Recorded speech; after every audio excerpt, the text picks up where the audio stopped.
Coffee in Tow is an interactive world news podcast, a dynamic and engaging live show that streams across multiple internet radio stations worldwide.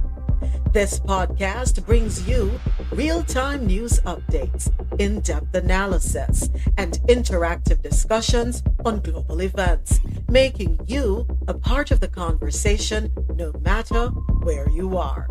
With a diverse range of expert guests and listener participation, it's your go to source for staying informed and connected to the world.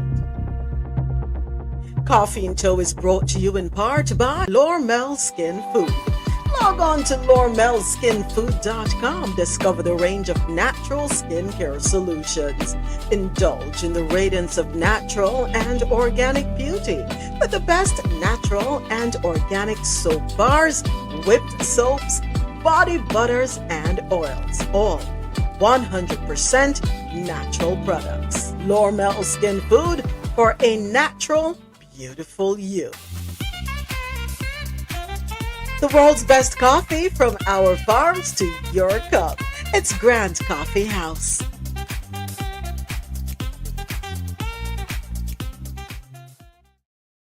Right. So just before I forget, yeah.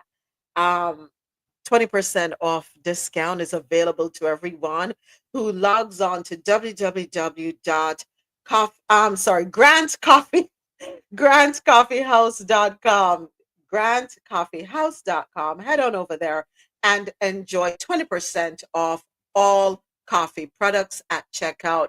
Use the code coffeeinto20. All right, so head on over to grandcoffeehouse.com, shop today, and get 20% off all coffee products. Use the code coffeeinto20. All right, yeah. So listen, I'm still trying to balance and get my timing perfect. So forgive me, YouTube Live, if when you come in, I'm in the middle of saying something. My apologies. But good morning, Mad Libran. Mad Libran is with me so far on YouTube. Good morning, good morning, good morning. All right, fan base family. AT, good morning. RoSolo, what's up? RoSolo. Good morning, good morning, good morning, good morning. Good morning, good morning. Happy, what is it? Today's Thursday. Thursday. Happy Thursday to everyone. How you doing this one? How you doing? I'm well. I'm in new surroundings. Chapter started. So old chapters closed. New chapters beginning. So new beginnings. I'm at peace and I feel blessed. Like I've been saying, I nothing more than I said 2 days ago. I feel the same. Still at peace. Still feel blessed. Still extremely grateful. New chapter. Hey. Twerk 2 times for that. Yes, Mr. Xfinity is downstairs fixing my Xfinity. And that's it. After that, that's a done deal. Once I have my internet, I'm good to go. So Yeah, man. We love it. All right. I hope you're feeling better. That's what morning, 18. Morning, James. That's what I'm about to say, RoSolo. Ja, top of the world today. We're sitting on top of the world, top of the world. Good morning, all. Good morning, Ja. Sitting on top of the world this morning, Ja. Sitting on top of the highway this morning, yes, sirree. On my way to the place that employs me. Yes. We give thanks in spite of everything. We give thanks. Hey, Ashe and amen. Got my voice back. Yeah.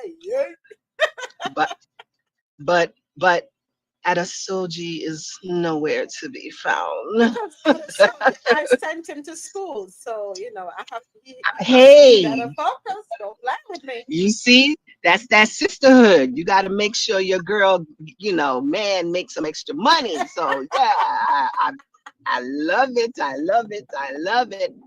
RoSolo, I am so happy for you. Thank you. Thank you. I appreciate it, Jeff. Thank you. Right? I'm glad you're feeling better. Yeah. You sound much better. I'm glad you're feeling better. That's good stuff. You know when you get back to that point where you're feeling good and it's like the energy, the sun is out, even though it's 29 degrees in Houston, Texas. Yes, How when many your body degrees? feels good, How Joe. many degrees? Yeah, man, it's cold down there. Down there. 29. Yeah, No, man. man, no blow It's dry it's skirt. it's it's so cold. It's so cold. I did not have any water in my pipes this morning because the Oh pipe my is gosh, frozen. Hold on a Yeah. second now, Ja. When it gets to a certain temperature, do you leave a tap dripping? Even though I left several taps dripping, Wow. the water is still frozen outside. So Well, it's 28 here, so yes, I won't be going outside. Everything shall be delivered today. Yeah. Well, guess what I'm gonna do? I'm gonna show off on both of you, and I'm gonna show off on James too. I don't know where Creative is located. Hey, It's Ja. 70 degrees. Sorry. Ja, don't worry. I'll cover when Adesoji's not here. I'll cover for you. What? I miss something. James said, Ja, it's not to worry. He will cover her when Adesoji's not around. And his wife. Him and his wife? James, this is what RoSolo. Why, RoSolo? Why are you flapping James' show? Because I don't have nobody to cover me. I'm jealous. because she is protecting her sister. That's why. Thank you. Cover me. I talk. Cover me. Spread your precious love all over me. I'm sorry. I Call saw me. a song go back. Yes, it does. Okay. Yes. That's what Tinga said. Tinga Stewart. Yes. Look, John, what you gonna do? See, you gonna wake up the song now. How you gonna get just sing Cover me. You sang it. You sang it. Me. Come on, go on. Stop play it now, or you can't play it. Nah, It's cover me, spread your precious love all over me. Hold on. yes, Lord yes. have mercy. Hey, I feel like I can't sing. I can't sing anymore because James likes my voice. That's why he wants to cover me. But I can't sing anymore. Lord have mercy. Listen. Oh no, I'm gonna be very defiant today.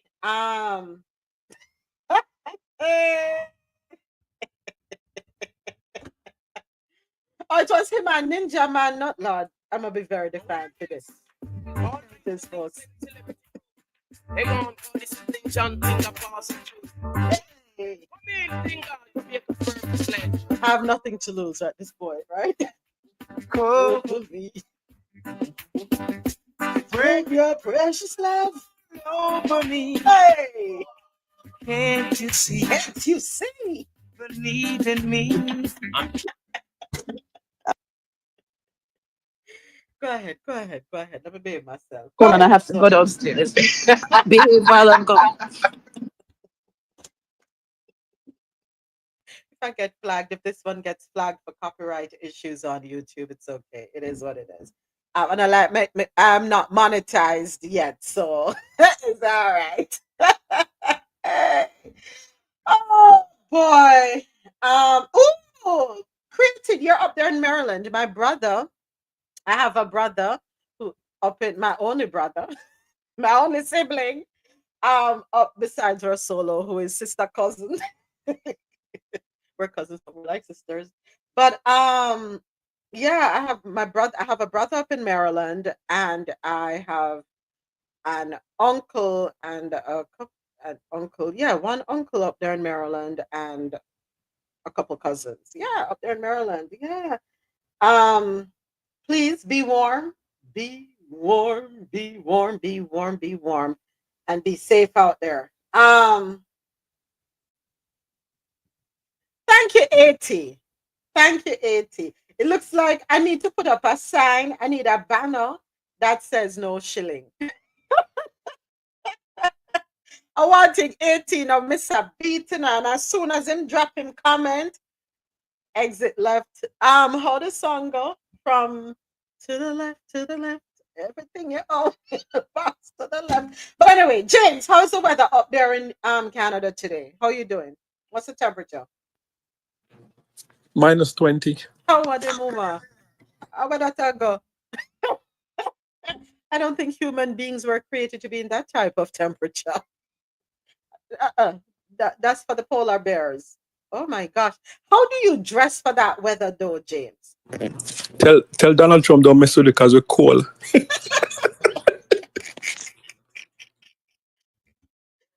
That's a good one. No, seriously, how do you dress for -20-degree weather? Well, I just wear a light jacket. I'm used to it now. Eskimo. Wow. Yeah, I don't even wear a winter jacket. It's too hot. So, but typically, for somebody like me coming to Canada, and I'm going to be there in the dead of winter, I You guess I probably, have to wear several layers, no? yeah, wear like 5 pants, 6 shirts, a Canada Goose jacket, some boots, and a face mask, face covering. Mm, mm, mm, mm, mm. I'm happy to Not go me now. no more, bro. No.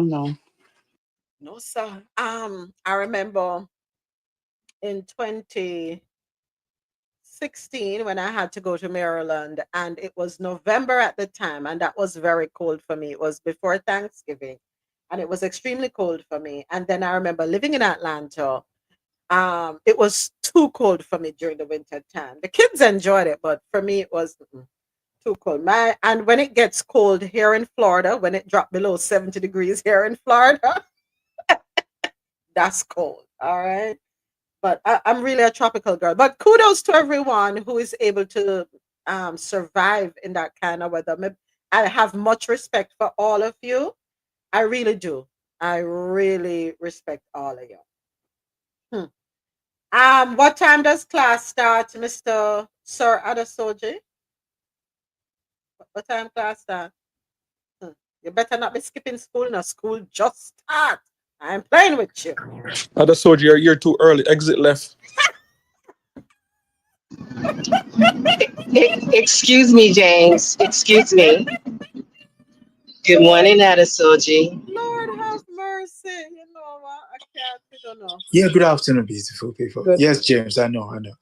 What did you learn yesterday? Can you share with us what you learned in school yesterday? In your journalism class yesterday?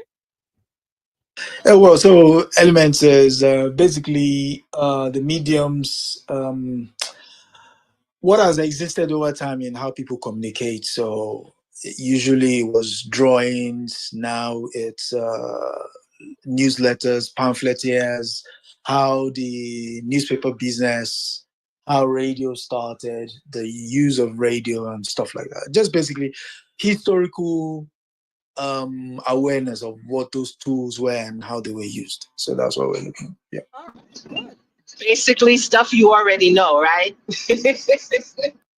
Well, there is a saying here: even if you know, you pretend as if you You don't. pretend as if you don't know, and that is so true. So, have you touched on what came first, the chicken or the egg? Have you got there yet? Adesoji, I have something to say. Adesoji, you paid for this education that you're No, no, no, no, that, no, no. I paid for it. listen, Adesoji, don't share no information with nobody. You know? Exactly, RoSolo. Don't You know, share no they're gems trying with to scream. nobody. They're You trying see, to scream. she want the cliff notes from your trade, from your course, so then she can go back and have her degree Who, me? as well. I Yeah, don't you need too. to get the cliff notes. I really don't need to. I'm good. I'm fantastic over here. So that's why I asked him, Mhm. have they already talked about what comes first, the chicken or the egg? When you get there, let me know. Don't let her know. Don't let her know, Adesoji. Adesoji, you need to have a conversation with James. Let me just say Oh, that, okay? oh, Yes. poor James. Let's take it outside like men, like grown men. Lord have mercy. Hold on. How do I Take it to the streets.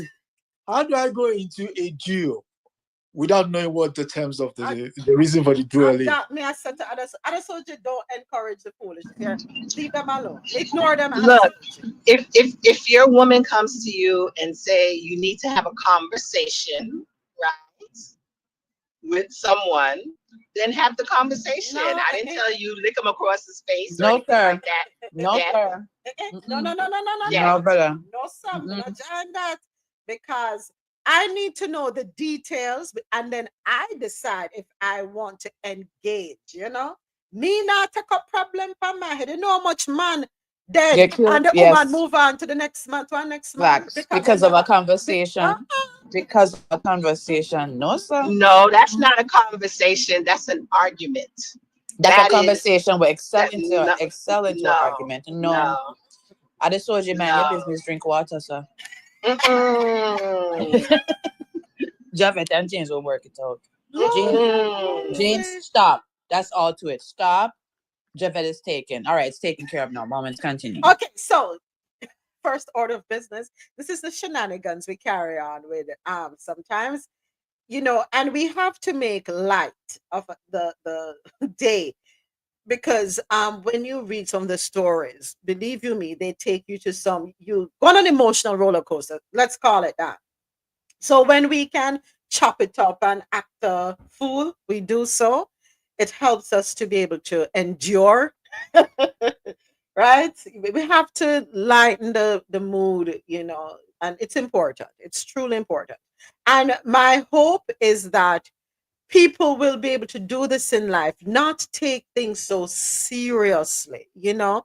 And believe you me, if we start to soften, you'll see how much more enjoyable life can be. We become more tolerant, we become more accepting, we we start to break down walls, these imaginary walls, you know. So yeah, I appreciate the laughter, I appreciate the good times, I definitely do. All right, so first order of business, the Caribbean expected to add over 1 million jobs by 2032. This article courtesy of Caribbean National Weekly.com.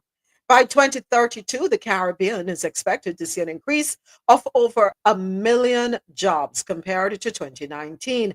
This is according to a report from the World Travel and Tourism Council. The Caribbean Hotel and Tourism Association immediate past president Nicola Madrig highlighted that the region is projected to gain 1.32 million additional jobs and experience a doubling of GDP during this period. She raised important questions during a panel discussion at the Global Tourism Resilience Conference and Expo, and this happened at the Princess Grand Resort in Greenland, Hanover. The session, titled Big Data Analytics and Tourism Resilience, explored how the Caribbean can achieve these projections. How do we achieve this? And what is the data we need to track and analyze to help our members realize this forecast? All right. So she also spoke about the Caribbean Construction and Pipeline Report, which aims to track challenges within the region's tourism industry. Launched late last year, the CCPR provides insight into emerging issues, such as the demand for human resources and airlift capacity. Destinations know which hotels are coming, but as a region, we're not quite sure. You can't swim to the Caribbean, so we all have to be aware of the bill that is coming. Um, what we cannot ignore within this whole conversation, or what should have been a part of the conversation, is how we are going to um, address certain impositions, right? Certain areas that affect us and how we are perceived as a region, right? And the number one thing we have to address is crime. That is the number one issue. We can have all the hotels, we can have all the resources so that when tourists come, they have a phenomenal time. But we have to tackle the issue of crime and how we are perceived when the um, stories are broadcast on an international scale. Now, remember, because of technology, nothing is restricted anymore. Nothing is constricted. Everything is available. All people have to do is go on the internet, type in, and information comes to them, right? So I don't have the answer. Really and truly, I don't have the answer. I'm going to be honest. But there needs to be an aggressive campaign and working toward the significant reduction of crime across the Caribbean. So that is number one. Number two, we need to also address livable wages, reasonable packages, remuneration packages for folks who work within the industry. Understanding that it is a seasonal industry, and how do you position yourself for the seasons to ensure that even when it has slowed, right? Uh, Employees can still earn the same amount of money throughout the year. Kind of like teaching, right? So in the teaching in the education industry, for teachers, you're paid year round, even though school is out too. Well, I'm gonna assume it's for everywhere, but you're paid year round, even though there's summer holiday, Christmas holiday, Easter, those breaks, you're still getting paid the same salary. There's no fluctuation. Something like that needs to be implemented, so that no matter what the time of year is, you are guaranteed. The tip part of it, the gratuity part of it, I understand that is going to fluctuate, but your base pay should be a livable wage, so that the tip and gratuity is extra. So we have to address that, because we cannot be asking for the employees within the tourism sector to smile and give their best so that people will be happy and come back and make references and referrals, but they're miserable when them go home at night time. That no make no sense. All right? You happy, me happy, everybody happy. What them have a saying, happy wife, happy life. Think of your employees as your wives. You treat them well, and they will take good care of you. All right. So those are things that we have to address, because at the end of the day, how you pay them will also affect a a country's economy. The more them have, the more them we spend. Everything goes hand in hand. And I'll sure if anybody wants to add anything to this before we move on. Okay. I mean, you've said the most. It's imperative that if you want to grow a vibrant economy, your local population, which basically are the ones who's going to be serving said economy, would need to be properly remunerated. And unfortunately, we've had tales where they basically sometimes have to down tools in order to get livable wage. That cannot be seen or encouraged to be the norm. And again, the government, in inviting these investors in, have to sort of ask them, what is the ratio of worker owner part of the business? It's not just them working. Get them to buy shares in the business. So that way, that smile is not just manufactured, it's actually coming from within. Are you? Yes, absolutely. All right. Thank you. Thank you, Adesoji. Go ahead, I please. actually, Sorry. I actually like what Adesoji just said, but also, sometimes you go to a hotel and the facilities weren't like upkept. I think that you can also have certain employees learn other skills. So during the downtime, maybe those employees can help with the upkeep. If a room need painting or caulking or something like that, that is not that hard to teach. They will learn other skills that even may help them, as they go along in life. Right. Yeah, that makes a lot of sense. So maintenance of your properties is important, folks. You have to maintain your properties, and we are fully aware as Jah just said, the caulking that needs to happen, and that happens because there is a shifting. The earth is constantly shifting, right, and that causes cracks, or the separation that you see in structures. So pay attention, and upkeep is daily. It is a daily task. All right. That's that. Moving right along to our next article. Caribbean education facing a crisis, according to the World Bank. Let's hear what they have to say. This article, courtesy of CaribbeanNationalWeekly.com. The Caribbean is facing a severe education crisis, with new data from the World Bank highlighting critical gaps in learning outcomes.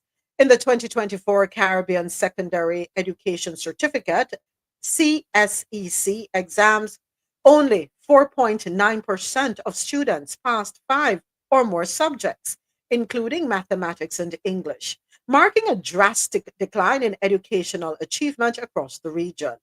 The mathematics pass rate of 36% underscores a long standing struggle with foundational learning that threatens student success and regional development.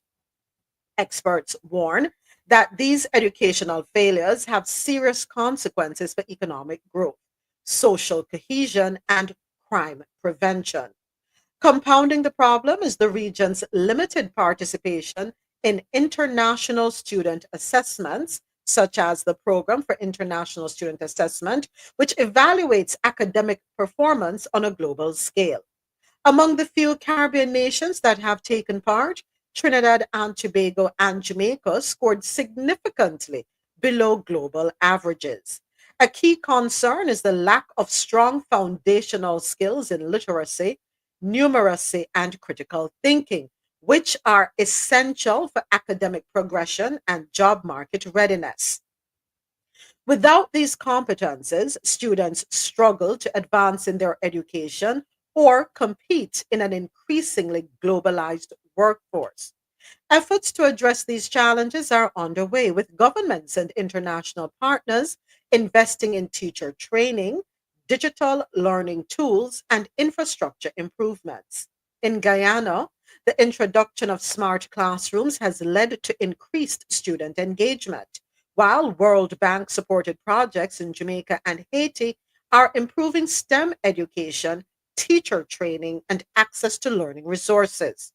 However, education advocates argue that much more needs to be done, particularly in strengthening early childhood education, improving data collection, and making education systems more resilient against external shocks like natural disasters and pandemics.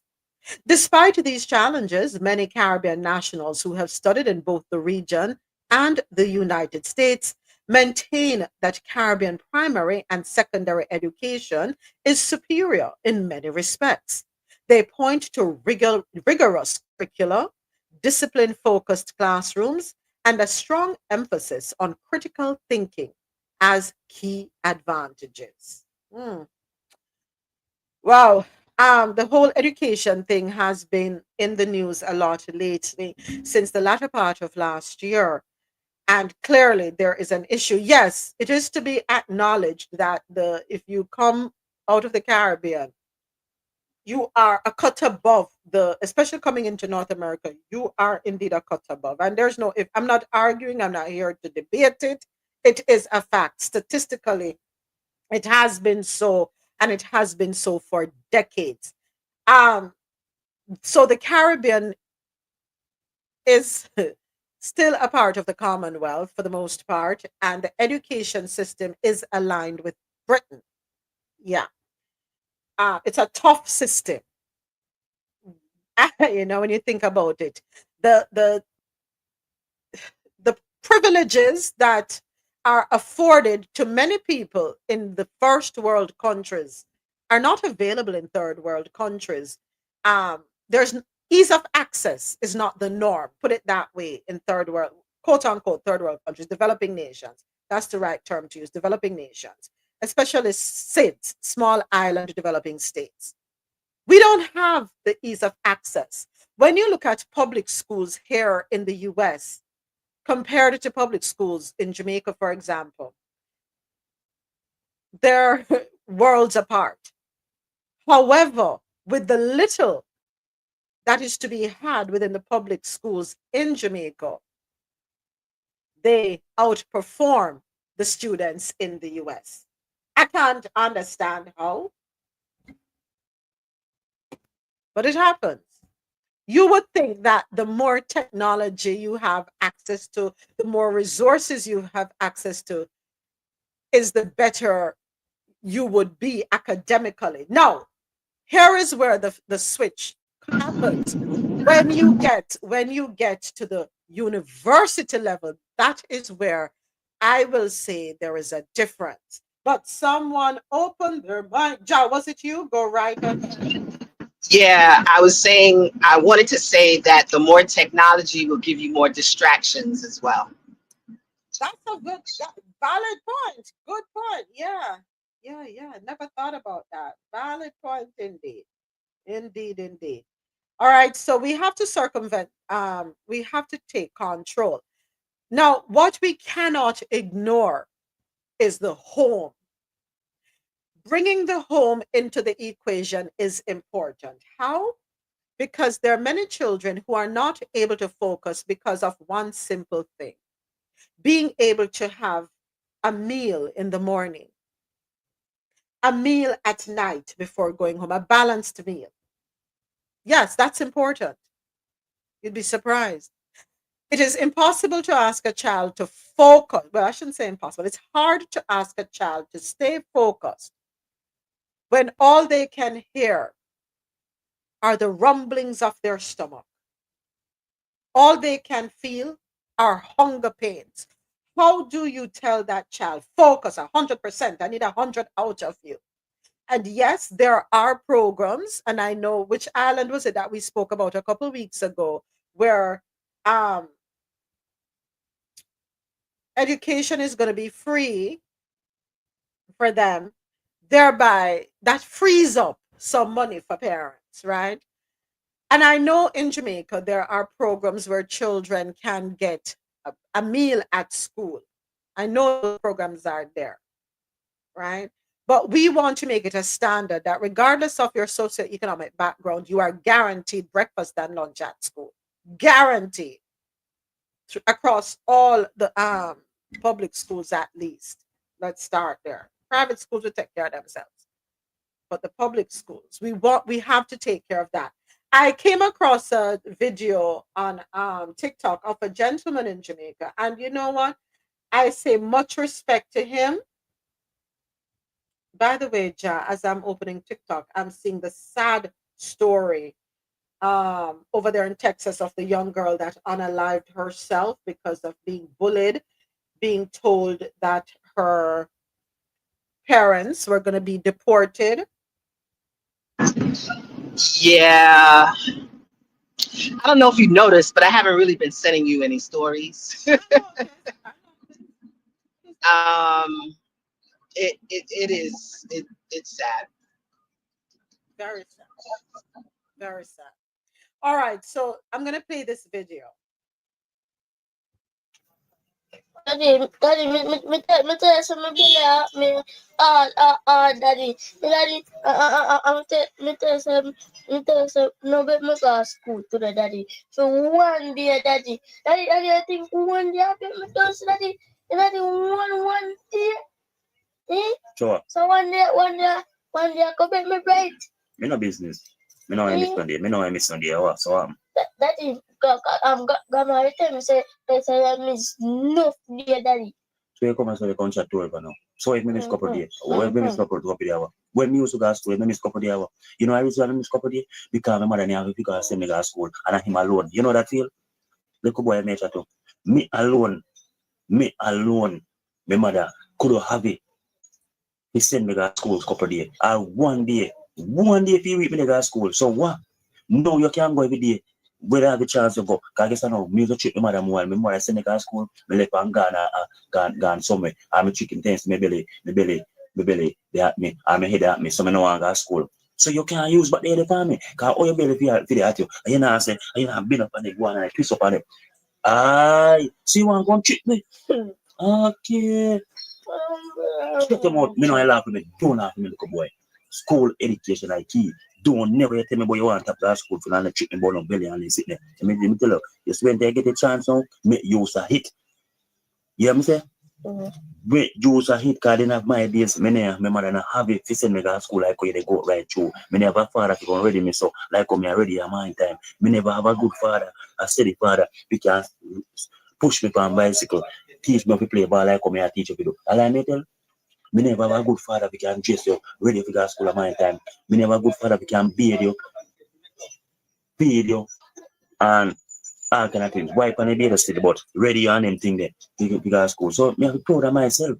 So an idea, me can't go and miss. Okay, you miss one day at school. You have to well sick or they with it. Me no run enjoy it. You understand what I say? So you have to smart up and wise up and take a book, take your education. Go while you have the chance to go. Time don't come in and when time don't come, you can't run no. I mean, have no money to send up. So when you get the chance to go, you go. Don't tell me about no belly no head and you use on chillaship by the devil. They tell us your belly that your head we don't go. At that devil no you do you know why you have nothing in your brain. You want you to come to a bulla like me. You want to come to a bulla like me? Me say you want to turn down like me. Me want you educate the thing.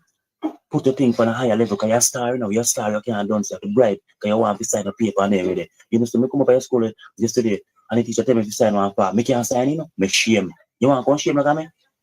How you see man look at me and say, Lord God, Father, that you don't see, or you don't look now. You say they call us up. Yo, me not chatting them. They dream the spirit right now. Me don't explain and tell you. Now explain to them like a boy. But don't explain and tell you. I may run things also. Go on, come real man in this subject, me I tell you. Can we have more fathers like that? We need more parents like that. We need more guardians like that. We need more caregivers like that. Wanting the best for our children, not encouraging our children to go down the wrong path. Stressing to them the importance and the significance of being literate, having literacy skills, numeracy skills. But you know what's more important? Critical thinking skills, which a lot of us lack. I think critical thinking is something that is not truly encouraged in school. Being able to read something or watch something and not just take it at its face value. You know what I mean? Being able to think a little deeper, not being gullible, but being able to reason things out, rationalize things, have conversations around things. You may be wrong, you may be right, it doesn't matter. But the fact that you're able to express your thoughts, and these thoughts are evoked by certain emotions that are triggered by the things we see or hear.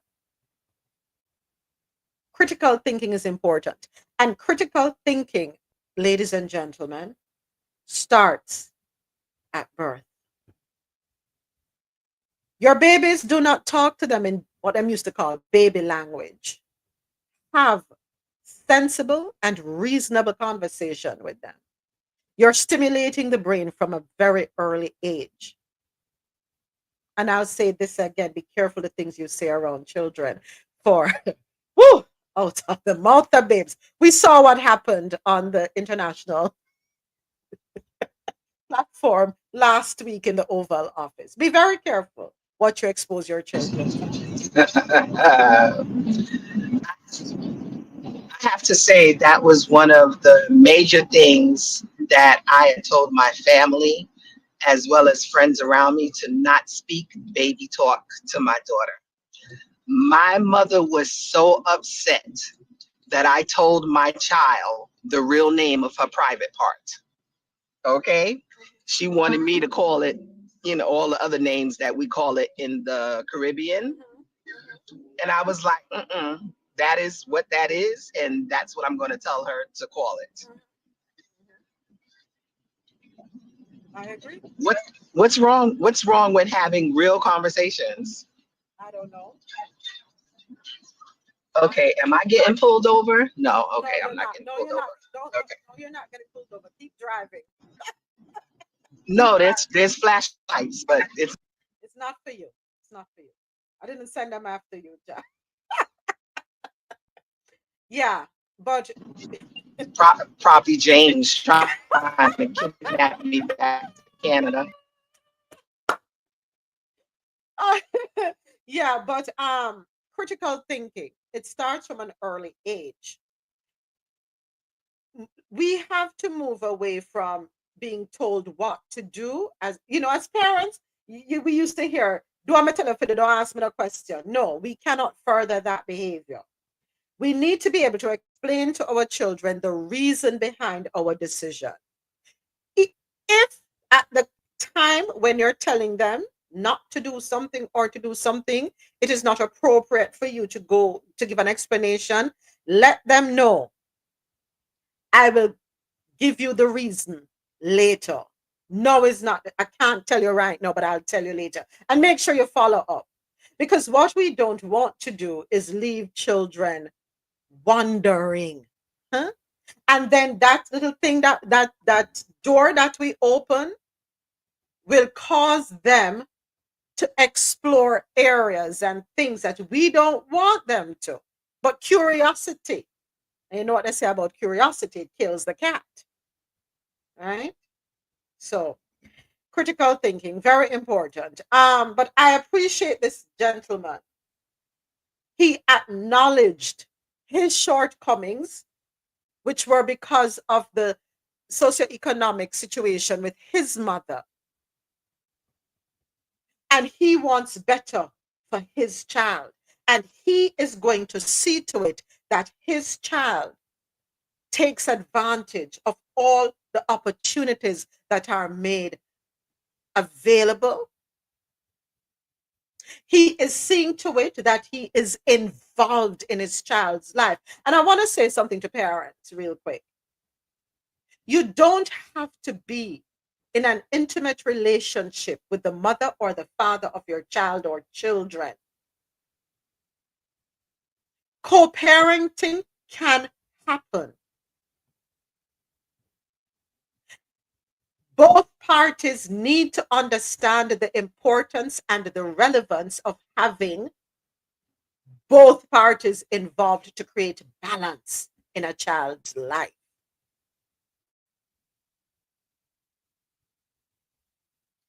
Both of you play a significant role in shaping a child's mental well-being, emotional well-being as well. Be involved. And I'll say this: do not use your children as pawns. Whatever grievance you have with the other parent, do not use your children as pawns, people. They're not a piece on a game board. Leave the personal business out of the child's upbringing. All right, we're done talk. Anyway, anybody wants to add anything else to this one before we move on?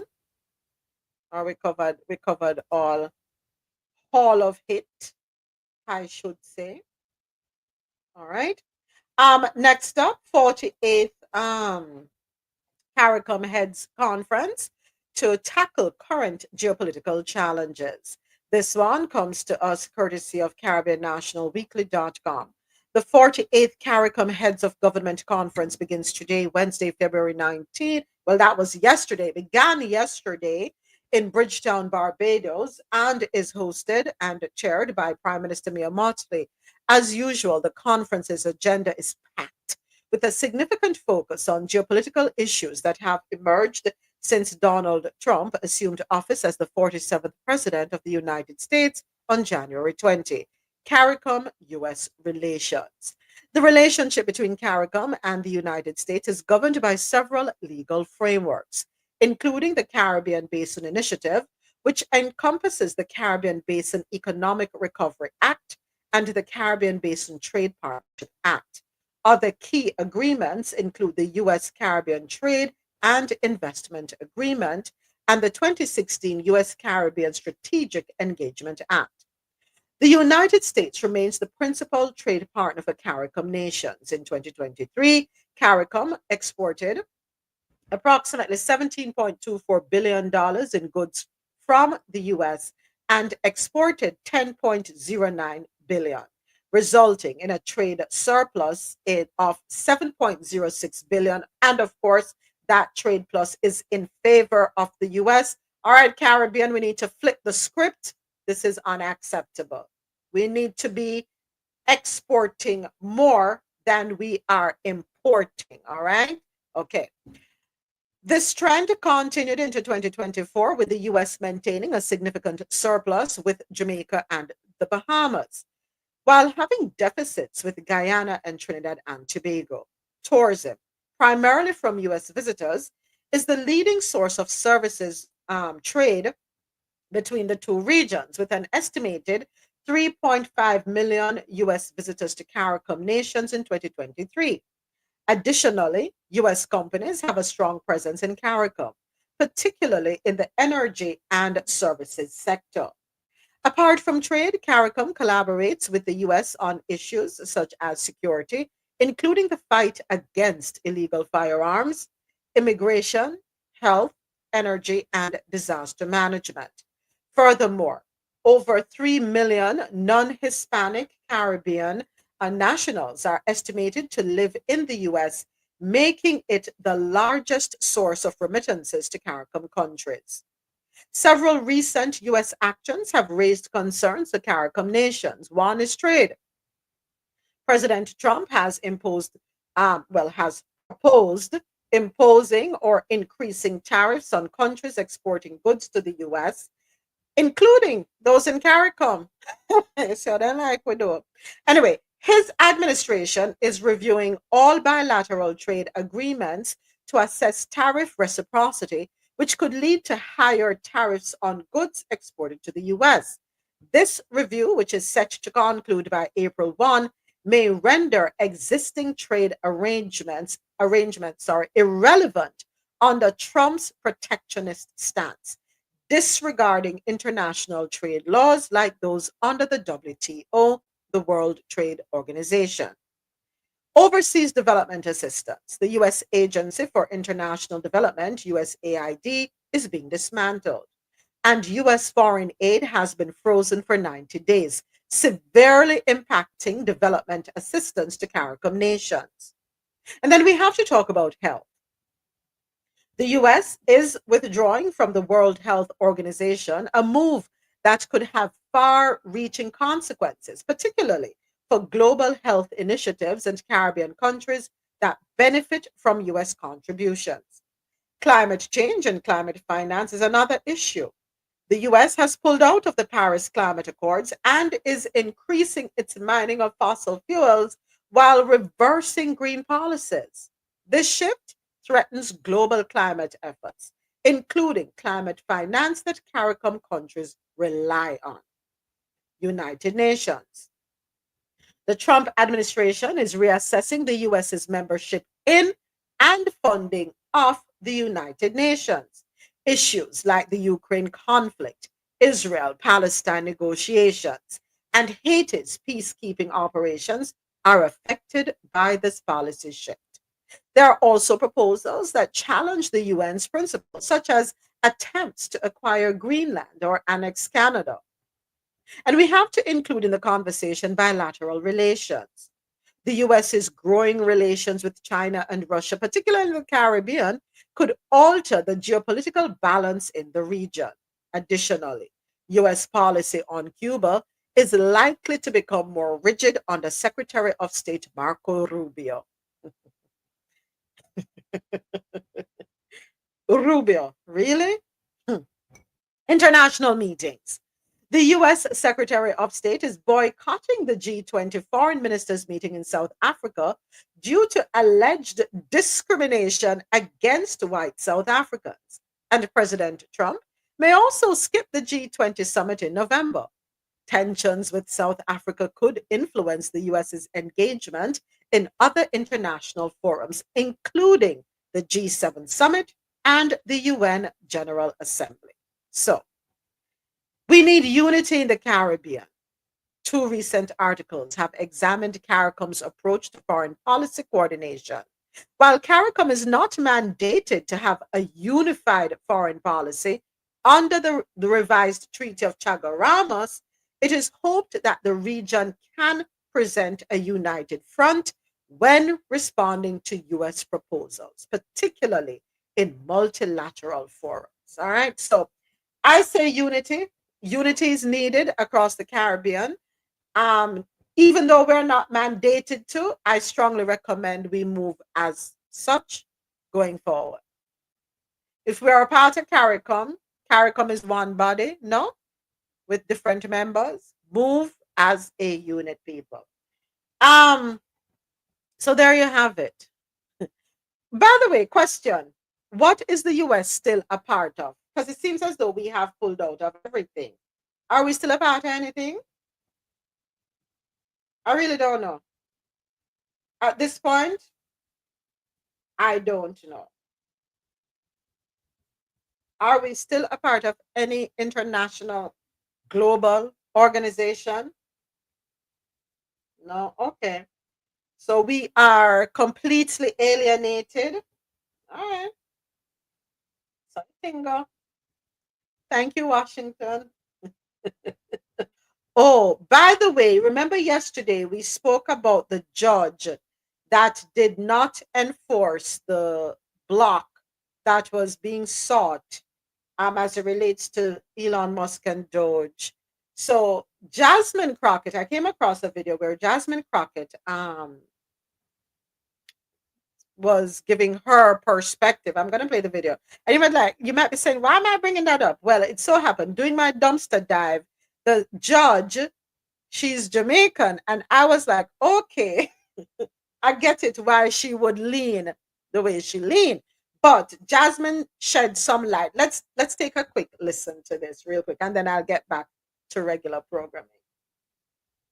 We've got to do better at education. People don't understand, but you will understand when those hospitals in rural America start closing down even more. You will understand when you don't have your Social Security. You will understand when your Medicaid, your Medicare goes away. You will understand as planes continue to fall out of the sky. Soon you will understand why it's important to maybe have somebody that isn't loud and ridiculous, and maybe Sleepy Joe is what we wanted because we could at least sleep at night. Yeah. Amen. We've got to do better at education. People don't. Okay, there's hold on, was it that? No, it wasn't that one. There's another one. It is longer. What did I do with it? Where she was explaining. Lord of mercy, I can't believe I lost it. You know what? My apologies. Or did they remove it? Yeah, but she was explaining the person, her perspective, her take on the whole thing. And what she said made sense. If I go to the view, she was talking about it on the view. So let me head on over to the view and hold on, let me see if it's this one. Bear with me. In antics. We all remember the viral bleach, blonde, bad bill. Giving them hell. I don't know about that. They giving me hell, honey. But you give it right back to them. A lot of seeing when I still think that even some Democrats were like, oh, well, he's just going to do what he did last time.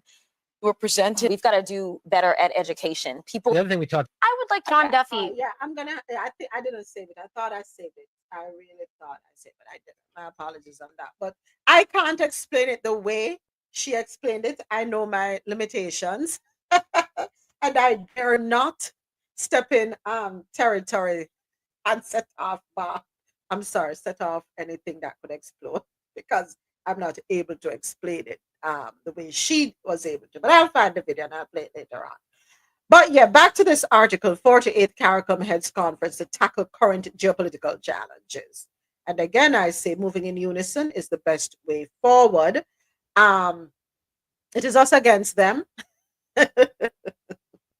Definitely us against them. But what I want to hone in on is our trade. Because according to the article, it says that CARICOM, which is the entire Caribbean, all the countries that are members of CARICOM, we imported more than we exported. How do we tackle that? How do we flip the script? At least for now, how do we balance the scales? Right? We need to pay attention to that. Go right ahead. Go right ahead. Go right ahead. No, I was just thinking, someone has been awfully quiet in the last couple of weeks. Who quiet? I wonder if he's okay.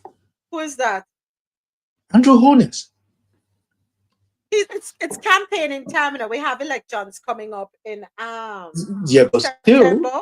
So he's busy moving through the different communities across the island. He's busy yeah. putting up social housing on people's land that's titled to them, with Desmond McKenzie reminding people that yeah, you have a house for living all right now, but remember when you're dead, may I take back the house and your land will come with it. So they're busy doing that sort of thing. But go ahead, Adesoji. Yeah, but you can still spare a thought to give us his take on the renaming of the Gulf of Mexico, or how Mr. Trump has been moving in his neck of the woods. He's been awfully quiet. What's going on? What's going on? What's going on? Them say cockroach and business in a fall fight. So he's probably drinking water and minding his business.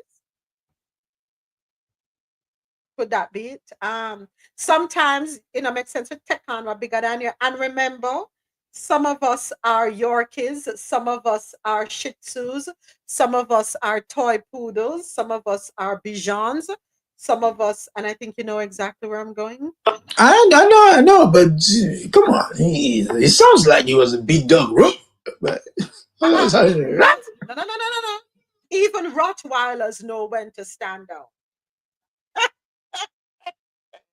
Even Rottweilers with a dead stare into their eyes know what that look means.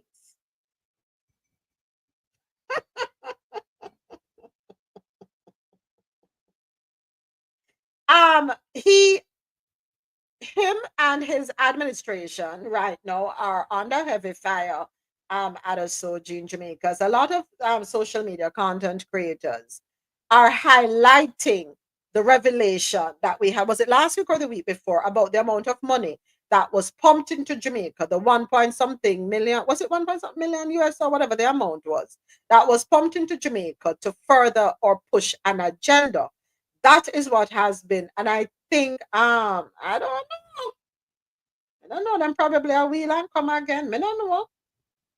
Is it that? And then remember, he's also having to deal with the backlash of SSL, because it is felt that he's not doing enough to, when we talk about the whole SSL scam case. So he might have lots going on, but a lot on him plate, you know. A whole heap of pressure. I know them say pressure bust pipe and the pipe no one bust. So yeah, I mean, who's the most vocal leader we have in the Caribbean? Not him. Mia Motley? She is. Mia Motley, in my humble opinion, is the one that has the most gumption. I could be wrong. I find her to be the most brave. I find her to be the one who is truly carrying the Caribbean on her back, championing for the Caribbean. I find her to be the one who is crying out to the world, appealing to the world. She not take no chat, she no business, she go through. If you like her, you like her. If you don't like her, so the thing go, she not care. But she's saying the things, or I should say she's saying the quiet part out loud, Adesoji, that a lot of leaders have cowered and are afraid to say, because they fear being sanctioned or losing access or losing benefits. They're just afraid. There's no other way to put it. True. It's just, I find it very kind of unsettling. Unsettling, you say. All right. Oh boy. Some of us big and bad, some of us not so much. Some of you only have talk. Some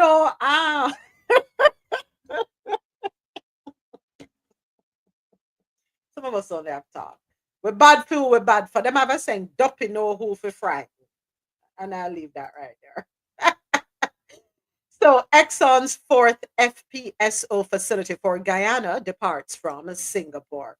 This is our next article, and it can be found on msn.com. The fourth floating production storage and offloading facility to be operated by the ExxonMobil-led consortium in Guyana has departed from Singapore on its route to the massive offshore project, Reuters reported on Tuesday. The One Guyana FPSO vessel was built by SBM Offshore with a 250,000 BBL per day. Why don't I have to call it BBL? BBL per day production capacity. Once it is installed, the consortium plans to raise production capacity to 940,000 BBL per day later this year.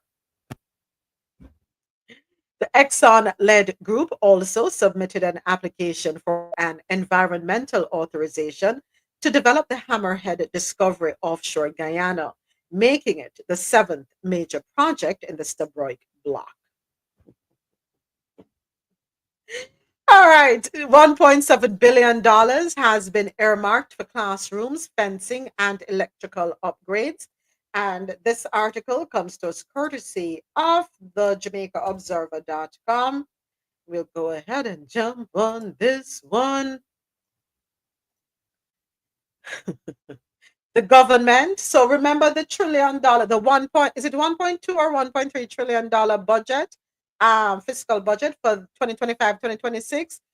We highlighted some hundreds of millions of dollars that was going to be pumped into, I forget now what it is, but this is another allocation that we're aware of how it will be spent. The government will be spending $1.7 billion to construct additional classrooms, install security fences, and upgrade electrical systems at several primary and secondary schools in the upcoming fiscal year. Among the projects listed in the 2025-26 estimates of expenditure, now before the House of Representatives, are the commencement of construction activities at 10 high schools to attain various completion rates. The schools are Port Antonio, 85%, Aberdeen and Stony Hill, 15%, Denham Town, 30%, Nain and Newell, 60%, New Forest, 50%, Westwood, 90%, Albert Town, 100%, and Papine, 40%. Electrical upgrading works are expected to commence and conclude at 7 schools, namely McGrath, Homewood, Guys Hill, Spanish Town, Jonathan Grant, Glengoff, Seaforth, and Edwin Allen High Schools. Meanwhile, the government is aiming to complete the construction of security fencing at Nago Head and Bridgeport Primary Schools in St. Catherine. The construction of security fencing is scheduled to begin at Galena, Parrytown, Retirement, Windsor Forest, Macaulay, Brixton Hill Primary, as well as Kingston High School, with a completion date of March 2026. Up to December 2024, electrical upgrade works were completed at 12 schools. Wastewater systems were also commissioned at Black River and Papine High Schools last year. The government also completed expansion and renovation works at Exchange All Age and some other schools. Progress of construction activities are going on. At the end of 2024, security fencing works at quite a few schools were completed. The project, which initially ran from April 2020 to March 2023, has been extended to March 2025 and further to March 2028. As so long it take to put up some fence, that I want to ask. Why it drag out so? How long it take to put up fence? Or is that we don't have enough? You have to also be wary when somebody says they want to build a school and the idea of fencing alone takes first priority. Because the moment you mention you want to build a school, we know you need a fence. But when you put it in there, that is the money-making opportunity for some people. Thank you. So Thank you. why do you have to tell us you need to build a fence? Build a school, ideally, why would anyone go to rob a school? Oh, no, it's happened. People breaking a school and thief out things. You'd be surprised. Like chalk. Oh, by the way, so 752 million is being spent within the educational system. So hold on, the 752 million is out of the 1 point something billion, because no, hold on a second. No, sir. So we have 1.7 billion to construct additional classrooms, install security fences, and upgrade electrical systems. Hold on. The article yesterday said the government will be developing intervention systems to support at-risk students at the secondary and improve student retention in its continued thrust to improve educational outcomes. Hold on, get this thing out of my way. These initiatives will be pursued under the Jamaica Education Project, which has been allocated 750. Oh, so the 752 million is just to identify at-risk students and improve the retention status through various means. Okay, so that should be separate from the 1.7 billion. So okay, all right, I got Adesoji, Anja. Wonder how much the people that pocket for. We just have to fling the money around. Throw it up. Watch it all fall out. Throw it up. That's how we ball out. Adesoji, what's up with the eyes? What did you say the 750 was going to be used for? Look like you're not. Aren't you in school where you're supposed to be paying close attention? To identify what? The $752 million is going to be used to identify at-risk students, right? We are going to be implementing a Jamaica Education Project, which will identify at-risk students. The goal of that is to improve student retention. So I want to know the 752 million, when you talk about improving student retention, how are we going to use it specifically to retain the students? Are we seeing to it? Remember the island over there in the Eastern Caribbean? You can't remind me which one it is that is implementing. Oh, Grenada. Grenada is implementing a school bus system where the students don't have to pay for the school bus for transportation. Right. Are we going to be implementing buses across the island that are specifically to pick up students and take them to school and then take them back home? Are we going to have that out of the 700 and something million dollars? Are we affording them that? Because taxi fare and bus fare are not cheap for some parents, especially when you talk about parents who do menial tasks, right? Those who earn minimum wage, right? We don't want to know so the pitney only a go to school 3 day, 4 day out of the week. We want them at school 5 days a week. Quick question. It would be remiss of me if, as a subject of His Majesty, not ask this question. How many kids are in the Jamaican school system? That's a good question. I'm going to say at least 1/3 of the population. Could be less. I don't know. Let's go on Google here for a second. How many students? You will see I see where you're going. I see where you're going. Yeah, I see where you're going. How many students in Jamaica? According to Google, less than a million. Less than a million in the government school system, not private school. So less than a million. And the 752 we're talking about is Jamaican dollars, right? Yeah. Okay. So 752 million. Oh, Lord have mercy. Out with the calculator. Yes, 752. 52 million. Okay, yeah. Hold on. Let me draw my calculator out. 752. 123. 123. Divide that by 763. 798. That's approximately $984. $984. And 55 cents. We're going to round it up to $985 per child. Okay, to help identify at-risk kids, right? Okay, so you're effectively saying the current system as it exists, kids don't know who is being bullied in class, or the teachers don't know.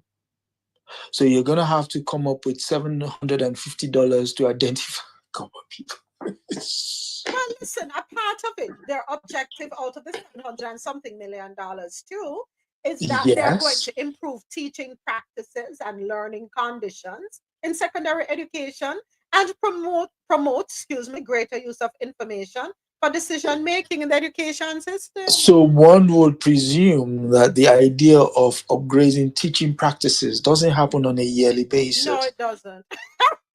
Okay. Apparently. Okay. Yeah. Because again, we did leave you a system, a vibrant system, and if you choose not to upgrade your system, then the onus is on you to carry said problem forward. Now, with regards to the kids, I'm focused on the kids, not because, I mean, the point of educating is your kids become your next society. So if you're not, I don't say you, I'm using pejorative as well, Right. collective. Okay. Mm-hmm. So let's use we, make it more communal. Mm-hmm. If we do not invest on a yearly basis, I don't mean when somebody just has a eureka moment, on a yearly basis to say, okay, how many kids are coming into primary school? How many kids will be going into secondary school? Do we have the facilities to match this number? How many, in terms of resources, teaching resources, do we have? You guys, we do have a Ministry of Education, don't we? Yes, and they do annuals. I'm gonna tell you, they do. Okay, so they do. You mean annual appraisal? Okay, hold on. Let me put it this way. Yes, they do have regional offices across the island. Mm-hmm. These regional offices are responsible for surveying, analyzing, assessing the various schools that fall under their umbrella, depending on the where they are located. So hold on. Also, go on. Schools, and this is, I know this firsthand, that the school principals have to turn over reports annually. Now, what the Ministry of Education does with the report is a whole nother story, but I know what happens. Okay, no, I'm not passing blame to the schools. I'm focused on the administrators now. Right. The administrators is the reason why we're having this conversation. Right. Because you budgeted 752 million for a specific task within that education system. The point is, what broke the dam that you decided this kind of outlay is necessary? What was it? Crime. Oh. Because too many young people are involved in crime, no, seriously. So, or I should say, crime is one of the factors. Okay, so if we then accept that that's one of the factors that brought forth this idea, should the onus not be on the administrators to say, first and foremost, I think we failed these kids? Because what you're effectively now doing is, you now realize that you've got a problem, you're now throwing money after it. Whereas the horse is already bolted, you have an empty barn. I mean, this is the kind of things that we need to get our heads around as people of African descent, and understand that whatever bed we lay is what we are going to lie on. Mm-hmm. If you do not plant corn, you're not going to harvest corn. Mm-hmm. Mm-hmm. So all of a sudden now crime is the issue, or whatever kind of societal challenges is the issue. Then you remember, I didn't tend to that garden. Weeds. Thorns. Bugs. Come on, people. What are we doing? And you don't need $750 to identify that there's a problem with a child. You do not need that amount of money. I can agree if you're training your teachers, but you don't need that to identify I'm sorry, you don't. Somebody's just trying to run the numbers on you guys. But let me ask a question. Adesoji, could it be that they're allocating, because hold on, let me back to the article. Based on the article, right, yesterday, they are in it. It says also that they are going to hold on. I don't want to the wrong thing. Could it be that? What's that? Okay, not sure what was that. Okay, could it be that they're using some of that money to train the teachers, and the teachers will in turn be able to identify the stressors when we talk about the children? Okay. No. Okay. No. No, Chap put thumbs down. That's why I said no. Go ahead. Yeah. So again, if you run a school, say you run a school moment, and would you train individual teachers to do that, or you would train one person within that school? That person would then subsequently train everybody else. Which one would you do? From a cost factor point, I would train one person to go and train the other. So how is it that all of a sudden we need that sizable amount of money to do that? Again, these things are not rocket science. We need to be able to know when somebody is running a game on us. Aliens. Yeah, gotcha. I feel you. Yeah, so it's one thing to you to have a plethora of this problem than to say, oh, we might have a problem. And because we might have a problem, we're just going to throw. Identify the problem, know what the problem is, and then speak with the school, because what you're now doing is top down. You're doing top down. So basically, we're giving you this money to identify. Why don't you look to the parishes? The parishes will look into the region will look into the division will look into schools within their area, identify what the problem is with each school, and tackle thereafter. Instead of, okay, we've done this didn't work. It probably didn't work because you didn't look at it's like me coming to you and now saying, oh, why are you not wearing a cap? Wherein you said you need a jacket. I give everybody a jacket, but somebody needs a cap. Would I then come back again to say, oh, I think you all need it? No. Go in, identify what the problem is with each school, and tackle. And that's it. Which is what we do over here, by the way. And that costs money, no? It doesn't. Because you have to pay for transportation and all. Oh, it doesn't. What this plan is advocating for is we're gonna have a day when we're gonna have all these teachers, hold them in a pen, get them to clap, to sing. We're gonna provide them sandwiches, and they will sit. They will hear somebody from the town come and talk to them about how, the job they're doing, they're not going to get the reward here, but they will get it in heaven. But in so, all of that nonsense. Just get one person within the school. Guys, we've identified the problem here, and this is how we need to tackle it. And let's proceed. And then we check back in every 3 months. That's it. Simple. I yield. I don't know why you want to stifle the people them pocket. The people that have money for throw, make them throw the money. No, I mean, Mr. Honest. Put your bucket out there and collect some too. Mr. Honest has a bit he's unaccounted for. You might just share that around, Hey. All right. So, Ja, you said you put your comments in the chat. No, that's just the salary of the people who will be sitting in a room to make the plan.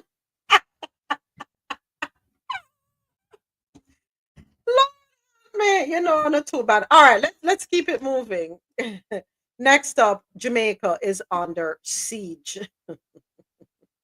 What kind of siege we under? My question, no? According to the Jamaica Observer, Jamaica has become the most targeted country in the Latin America and Caribbean region for cyber attacks. That's according to a senior executive of Japanese IT services company Fujitsu. Mervyn Ari, chief executive officer of Fujitsu Caribbean, told the Jamaica Observer in an interview that Jamaica was a prime target for hackers ahead of larger markets such as Paraguay, Mexico, and Colombia. Fujitsu, a global IT services company, provides IT systems and digital solutions to clients across the region. The Caribbean, as a part of Latin America, has a higher propensity for cyber attacks and a lower level of readiness to deal with them. He explained that the environment creates an opportunity for more attacks to occur. Over the past month, 55% of malicious files were delivered via email, with most attacks aiming to exploit vulnerabilities in information systems. Organizations in the region face 2,582 cyber attacks per week, compared to the global average of 1,843. Jamaica is particularly vulnerable, with several public and private companies hit by ransomware attacks in the last 3 to 5 years. Biomedical Caledonia Medical Lab Limited was the latest victim to publicly admit to a significant cyber attack. And this is after more than 400,000 of its files were stolen, from which over 70,000 have been so far published on the dark web. A Twitter X post by falconfeeds.io on January 13 revealed that the Inc. ransomware group had added biomedical's information to its dark web portal. The incident highlights the growing threat of cyber attacks in Jamaica, which has been identified as one of the most targeted countries in the Latin America and Caribbean region. Can I tell you something? This is how I feel, and I may be wrong, and I'm okay with being wrong. I feel that every company that makes what you call it, to protect you, what is something name? Proprietary software. Yeah, to protect your computer. I strongly believe they're also responsible for hacking your information. Nobody can tell me. Because how you know to create something, to fix something. You know how to create something, test it, and then you come and say, "Yeah, see the solution here." Well, I'm go from here, man. You see, when you started that story, the moment you started with a company says this about a place, I was like, okay. If I came to you and I told you your roof is leaking, am I not supposed to be the one that knows that my roof is leaking? Not you from the outside telling me, oh, your roof is leaking. How do you know? Then now we are idiots. We are the big tofenke. We are the idiots. You see this? Yeah, but what I call them like the McAfee and the whole of them. yeah. What come out, say them must sell you something, and you know, hear the joke about this. You know, must pay them $200 for protection for 1 year. Yes, them a give you discount for 2 year protection, and how do you know some computer exposed? Because I'm not busy in my computer, I'm not hacking to my computer, I don't recognize I not have the protection. So I'm not bombard me with the ads for the protection. I want to go, I want to take people for you there. Time junk, but time no food. How do you know that I don't have protection on my computer? How do you know? How not know? How McAfee know? How do all of them know? And then leave you alone. Hear the truth now. Let's just say you decide, okay, I'm going to go with Norton. And then all of a sudden, all of them leave you. You put in the Norton and the whole of them left you all of a sudden. So all of them go from here. You know what it reminds me of? You know when you watch the old mafia films? Oh, it's a nice studio you have here. It's be a shame if that's a classic shakedown. It would be a shame if anything was to happen to it. You know. No, you can't tell me my son. Lulu, you know. No, you're perfect within your square. You're within your square. And yeah, Jamaica better pay up. That's the shakedown. That is a shakedown. And let me tell you something. And this is probably, I don't know if it's a fault. I don't know if it's a flaw. I don't know if one of the downsides of being a loner, so to speak, where you have too much time to think things through and you don't take things at face value. You really pay attention. And then when you say certain things, them tell you, say you're crazy and oh, you're a conspiracy theorist, or why won't you just fall in line, right? That's the problem. Too many of us fall in line. Start to think critically. That's our problem. We're not critically thinking. But anyway, think on an idea. All right, next up. $2.9 billion. Now move down Jamaica quick and fast. $2.9 billion more for Jamaica's NIDs project. More. Pantapa plenty. Oh, Lord help us. Let's go ahead and get into this one. All of them are come tell us, say, you need to protect your computer. Oh, you know, so my computer not protect because I'm busy as snoop around. I'm not busy, no, for shut down people think because I want, everybody. Me need to find a way. Everybody are scamming now. Everybody out there scam. It's just that some have a license to scam and some don't. As long as you have a license to scam, you're good. Go and do your thing. Then I got trouble you. But if you don't have no license, I'm gonna lock up your backside. That's all I can tell you. I know I don't smoke weed. You know, because when you smoke, them say the good cannabis. Excuse me, I don't smoke cannabis. Because I say when you smoke the natural cannabis, where organic, one not have no pesticide, insecticide, no GMO, no nothing. You have a higher level of thinking. I wonder if I did. Yeah. The government, according to JamaicaGleaner.com, has allocated $2.9 billion more towards the implementation of the National Identification System AIDS for Economic Growth project. Details of the project are outlined in the 2025 to 2026 budget, which was tabled in the House of Representatives last week. NIDS, an electronic form of identification, is expected to provide a comprehensive and secure database for capturing and storing the personal information of citizens and non-nationals ordinarily residing in Jamaica. For the upcoming fiscal year that starts on April 1, the program will complete modifications for 19 enrollment sites and wide area network connection for 19 sites, as well as complete the Registrar General's Department web portal, e-wallet, and digital birth certificate.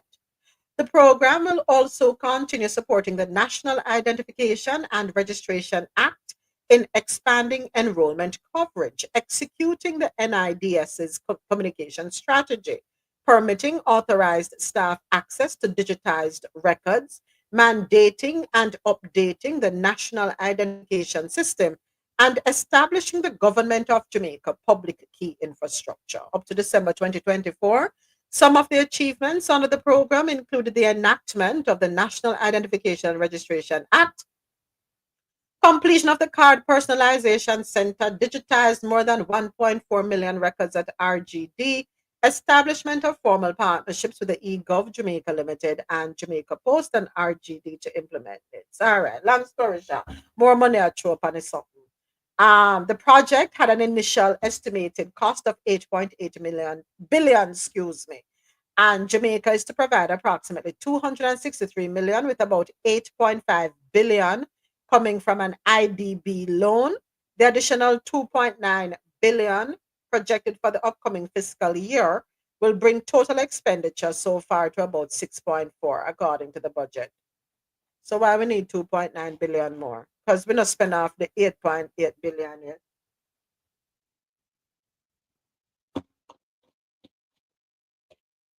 Or did I miss something? So it had an initial estimated cost of 8.8 billion. Jamaica a cough up 263 million. We get a $8.5 billion loan. So the additional 2.9 billion that is projected. Okay.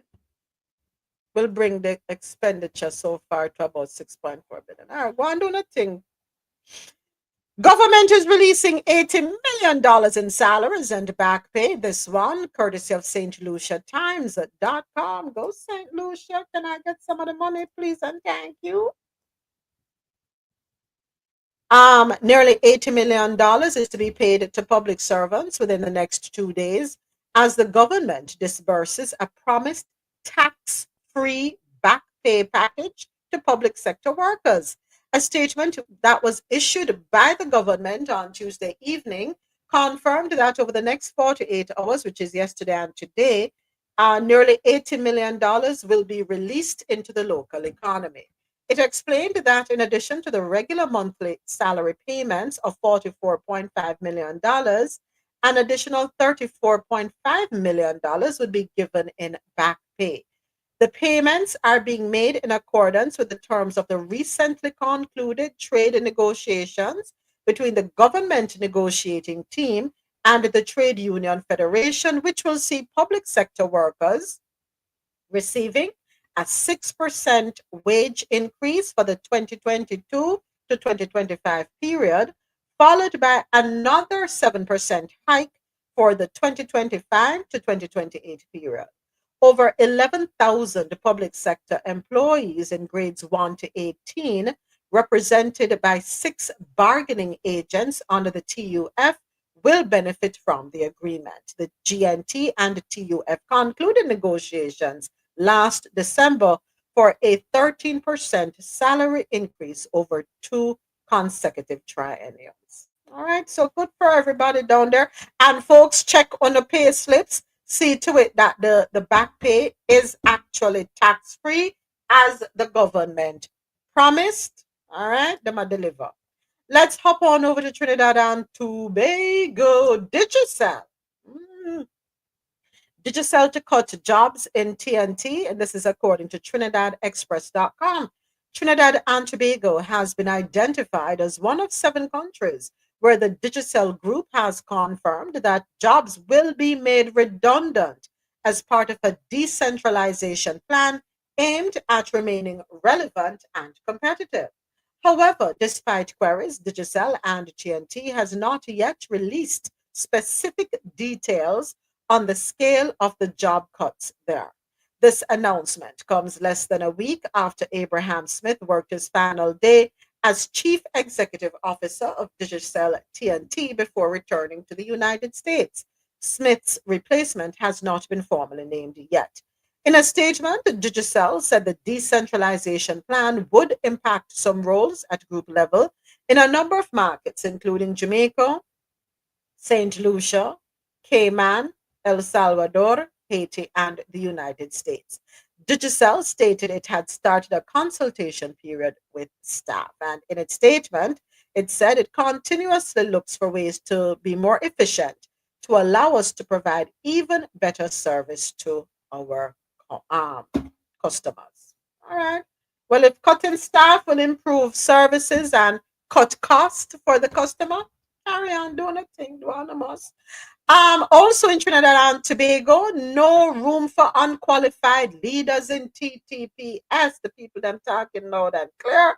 And this article comes to us courtesy of TrinidadExpress.com. As a country, we must all assist those appointed to lead the Trinidad and Tobago Police Service. Yep. We must insist that they are the most qualified and suitable based upon merit and performance. The TTPS is charged with the responsibility for the safety and security of citizens, and anything less than the most qualified individuals will I'm sorry, let me read that over. I do apologize. Something popped up on my screen. The TTPS is charged with the responsibility for the safety and security of citizens, and anything less than the most qualified individuals to lead will risk our collective well-being, the safety of our citizens, and the undermining of the rule of law. What are the requisites to be a member of the TTPS? Me don't know. They're just saying that it is going to be merit-based. If you're not qualified, you need not apply. What do you do with those who are already employed, who are not qualified? Are we going to have a training to bring them up to speed? Are we going to offer them the opportunity to get qualified? Or are we removing them? They said the TTPS stands as a shield between the citizens and the criminal element. And given that crime in Trinidad and Tobago is now at an all-time high, there is no room for those not qualified to be given positions in which they are incapable of efficiently carrying out their responsibilities. I still not see my answer to my question. What do you do with those who are there and them not qualified? Are you going to be calling them out? That is my question. And that story brings our Caribbean Corner segment to an end. What New York Times saying? breaking news. Trump team plans deep cuts at office that funds disaster recovery. Okay, yeah. I mean, he cutting everything. Cut it. How the song go? Who sing that song there again? Cut it. He's probably playing that on a loop. Cut everything. It is what it is. We keep on moving. We don't worry about that. Next up, Las Noticias, news out of Latin America. We have a few stories there to cover. But before we do that, I just want to remind everyone to head on over to grantcoffeehouse.com and shop today. Get 20% off all coffee products. Use the code CoffeeInto20. Again, head on over to grantcoffeehouse.com, shop today, and get 20% off all coffee products by using the code CoffeeInto20. All right, first up, and I want to say thank you so much to everyone listening online. QMZRadio.com for quality music while you work or play. JanoRadio.com, the nonstop party vibe station, and MadMusicHouse.com for any genre, anytime. Thank you to everyone watching on YouTube Live, and a big thank you to everyone right here with me on Fanbase, my Fanbase family and supporters. And of course, Fanbase is where the conversation happens. If you would like to have your voice heard, we invite you to join us on Fanbase. The app is available in your Apple and Google Play Store. So first order of business out of Latin America, Cuba, Europe. 1 month after releases were announced, hundreds remain in prison. That's interesting. This article, courtesy of amnesty.org. On the 14th of January, the Cuban authorities announced that in the spirit of the Ordinary Jubilee of 2025 and following talks with Pope Francis, they would release 553 people from prison. At the same time, the United States government announced that, among other measures, it would remove Cuba from the list of state sponsors of terrorism. Although both countries denied any agreement, White House sources confirmed that a significant number of people would be released following the announcement, particularly those linked to the protests of the 11th of July 2021. To date, Cuban human rights organizations have registered the release of more than 171 persons who had been arbitrarily detained for political reasons. In this regard, the America's director at Amnesty International made a statement saying the release process has been marred by irregularities and a lack of state transparency. The Cuban authorities have not acknowledged the existence of individuals detained for political reasons, nor have they provided a list of the names to those to be included in the process. They have also been unwilling to guarantee the immediate and unconditional release of prisoners of conscience, such as Luis Manuel Otero Alcantara, Michael Castillo, Loreto Hernandez, Roberto Perez Fonseca, and Celi Navarro. These individuals and all those imprisoned simply for speaking out must be released. The releases have been characterized by the exclusion of the victims and their families and the absence of guarantees that they will not be detained again if they are perceived to be dissenting voices or opponents of the government. Those released and their families were given only a few hours' notice of their release, usually at night. In many cases, the authorities informed them that they had been granted a prison benefit, in most cases, conditional release, with no explanation or guarantees as to the conditions of their legal status. So my question is, at the time when they had talks with Pope Francis, all the nuances weren't worked out, explored and worked out. Nothing was fine-tuned. It seems as though it was just left up in the air.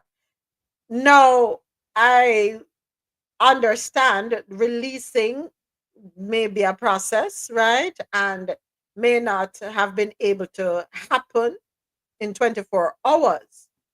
But today is what? The 20th. So a month later, because the agreement happened, excuse me, I'm like the 14th. So a month and 6 days later, some folks, what? It was 553 and we only have 171. So that's our, how many left there? 382 people are still being held on. So is it because my name, our president here in the US, Donald Trump, is it because he reversed, he revoked, he threw out what Biden had done? Could that be a reason? I'm just wondering. I'm not sure if this has something to do with it. And if you were not able to get out before the 20th of January, too bad, you're just stuck there now. Will the Pope, well, I don't know if he's out of hospital. I don't know if he's better. I haven't followed up on him. But it would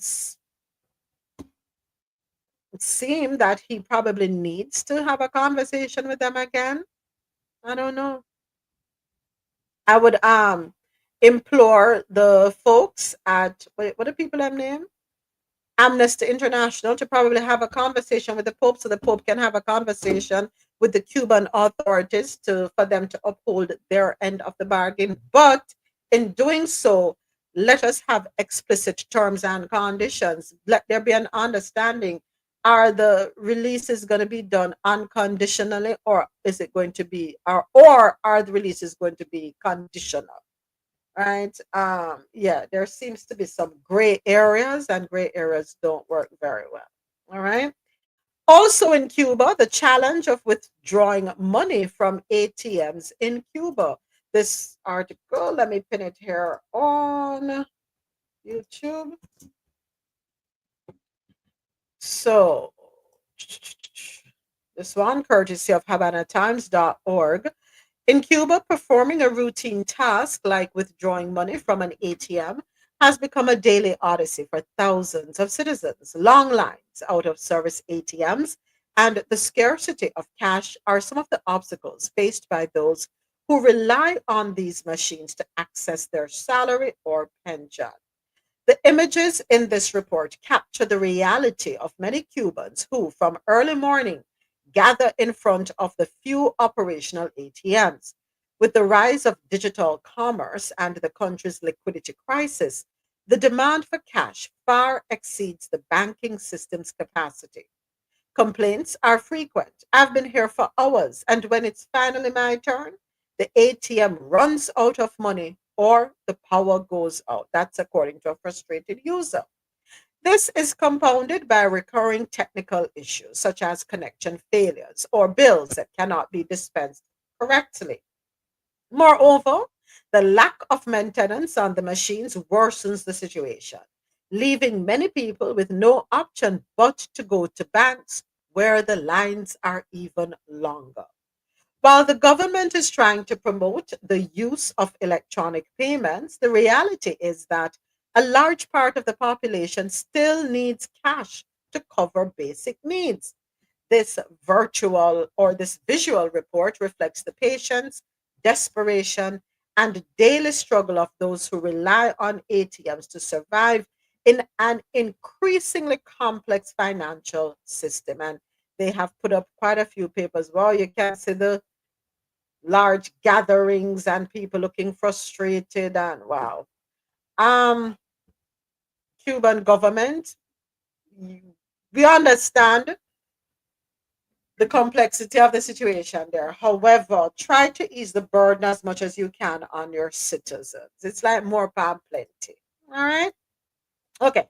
Panama. We head on over to Panama.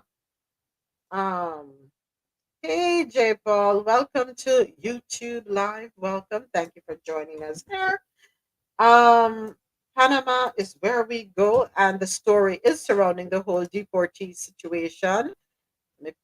In the headline on YouTube. So, according to the Washington Post, nearly 300 deportees from the US are held in Panama Hotel as officials try to return them to their countries. And wow, interesting. So, Panama is detaining nearly 300 people in a hotel from various countries, and of course, they were deported by US President Donald Trump. And Panama is not allowing them to leave while waiting for international authorities to organize a return to their countries. More than 40% of the migrants, authorities say, won't voluntarily return to their homeland. Migrants in the hotel rooms held messages to the windows reading, "Help, and we are not safe in our country." The migrants hailed from 10 mostly Asian countries, including Iran, India, Nepal, Sri Lanka, Pakistan, Afghanistan, China, and others. The US has difficulty deporting directly to some of those countries, so Panama is being used as a stopover. Costa Rica was expected to receive a similar flight of third country deportees yesterday. Panama Security Minister Frank Abrego on Tuesday said the migrants are receiving medical attention and food as part of a migration agreement between Panama and the US. Now, I don't know how true this is, but I saw a video, or I've seen a couple videos online on TikTok speaking to this issue, that some of the folks, the migrants, were transferred to a camp where they have cages and they were being given stale bread. I don't know how true it is, but yeah, I saw those stories circling on social media last night, on TikTok specifically last night. So I'm not sure the truth of the situation. All right. Let me see here what this says. Abrego said that 171 of the 299 deportees have agreed to return voluntarily to their respective countries. All right, I missed the pin right there. Where's my calculator? 299 minus 171 is 128. Okay. So another said over 100 were transferred elsewhere. I wonder if that's the number, because these are the ones who are not going voluntarily. Hmm. Okay. I'll have to do more digging on that, because what I don't want to do is state something that's not factual, because the whole deporting issue is a sensitive issue. There are a lot of families who are grappling with the reality of the situation, regardless of how we might want to feel or how anyone wants to feel. The truth is, families are feeling the brunt of it. Families are feeling despair, hopelessness, fear, anger, so many different emotions going on. And as migrants are being moved around, flown to other countries, family members are worried and concerned, and rightly so. So we want to make sure that whatever information we put out there is actually true. So we're going to do a deep dive on that. All right. So that story closes out. The stories out of Latin America. Coming up next, it's the international news. First up, Benin bronzes. Netherlands to return stolen Benin bronzes to Nigeria. Wow. Okay. A lot of things going back to their rightful places. Did you all see the video on social media of the gentleman who went into one of the museums, and he was removing the artifacts that were there, and they say he's stealing the artifacts? And the argument is, how can we be stealing something that was stolen from us? All I'm doing is taking them to return them to where they belong. Funny, right? Them have a saying. We have a saying in Jamaica: when thief from thief, God laugh.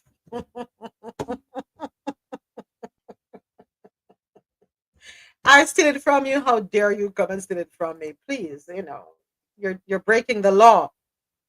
I'm breaking the law. So when you did it, you weren't breaking the law. No, because it was a different time.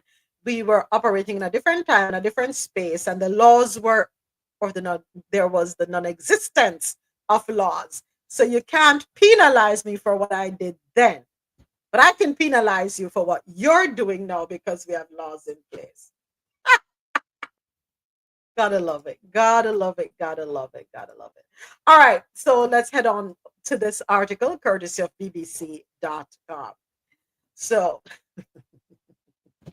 the Netherlands says it will return more than 100 Benin bronzes that British troops looted from Nigeria in the late 19th century and which ended up in a Dutch museum.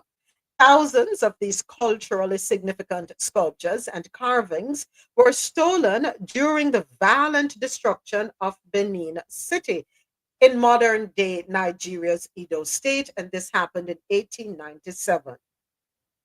The treasures were sold, some to private collectors and others to museums, like the Wereld Museum in the Netherlands, which has displayed these artifacts for decades.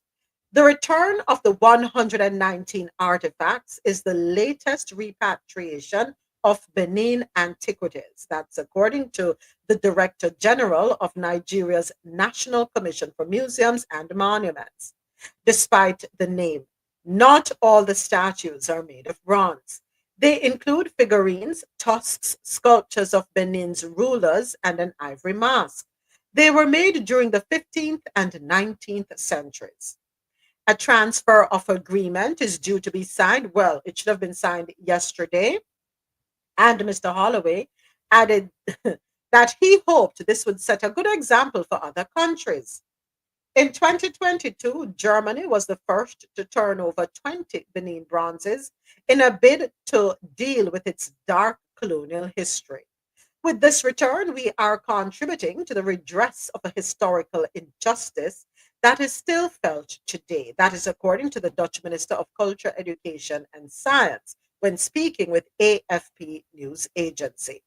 The sculptures, prized for their beauty and technical artistry, are of spiritual and historical significance for the people from that part of Nigeria. Their theft still remains a point of pain for the descendants of those from the ancient Benin Kingdom. Question: how do we impress upon the private collectors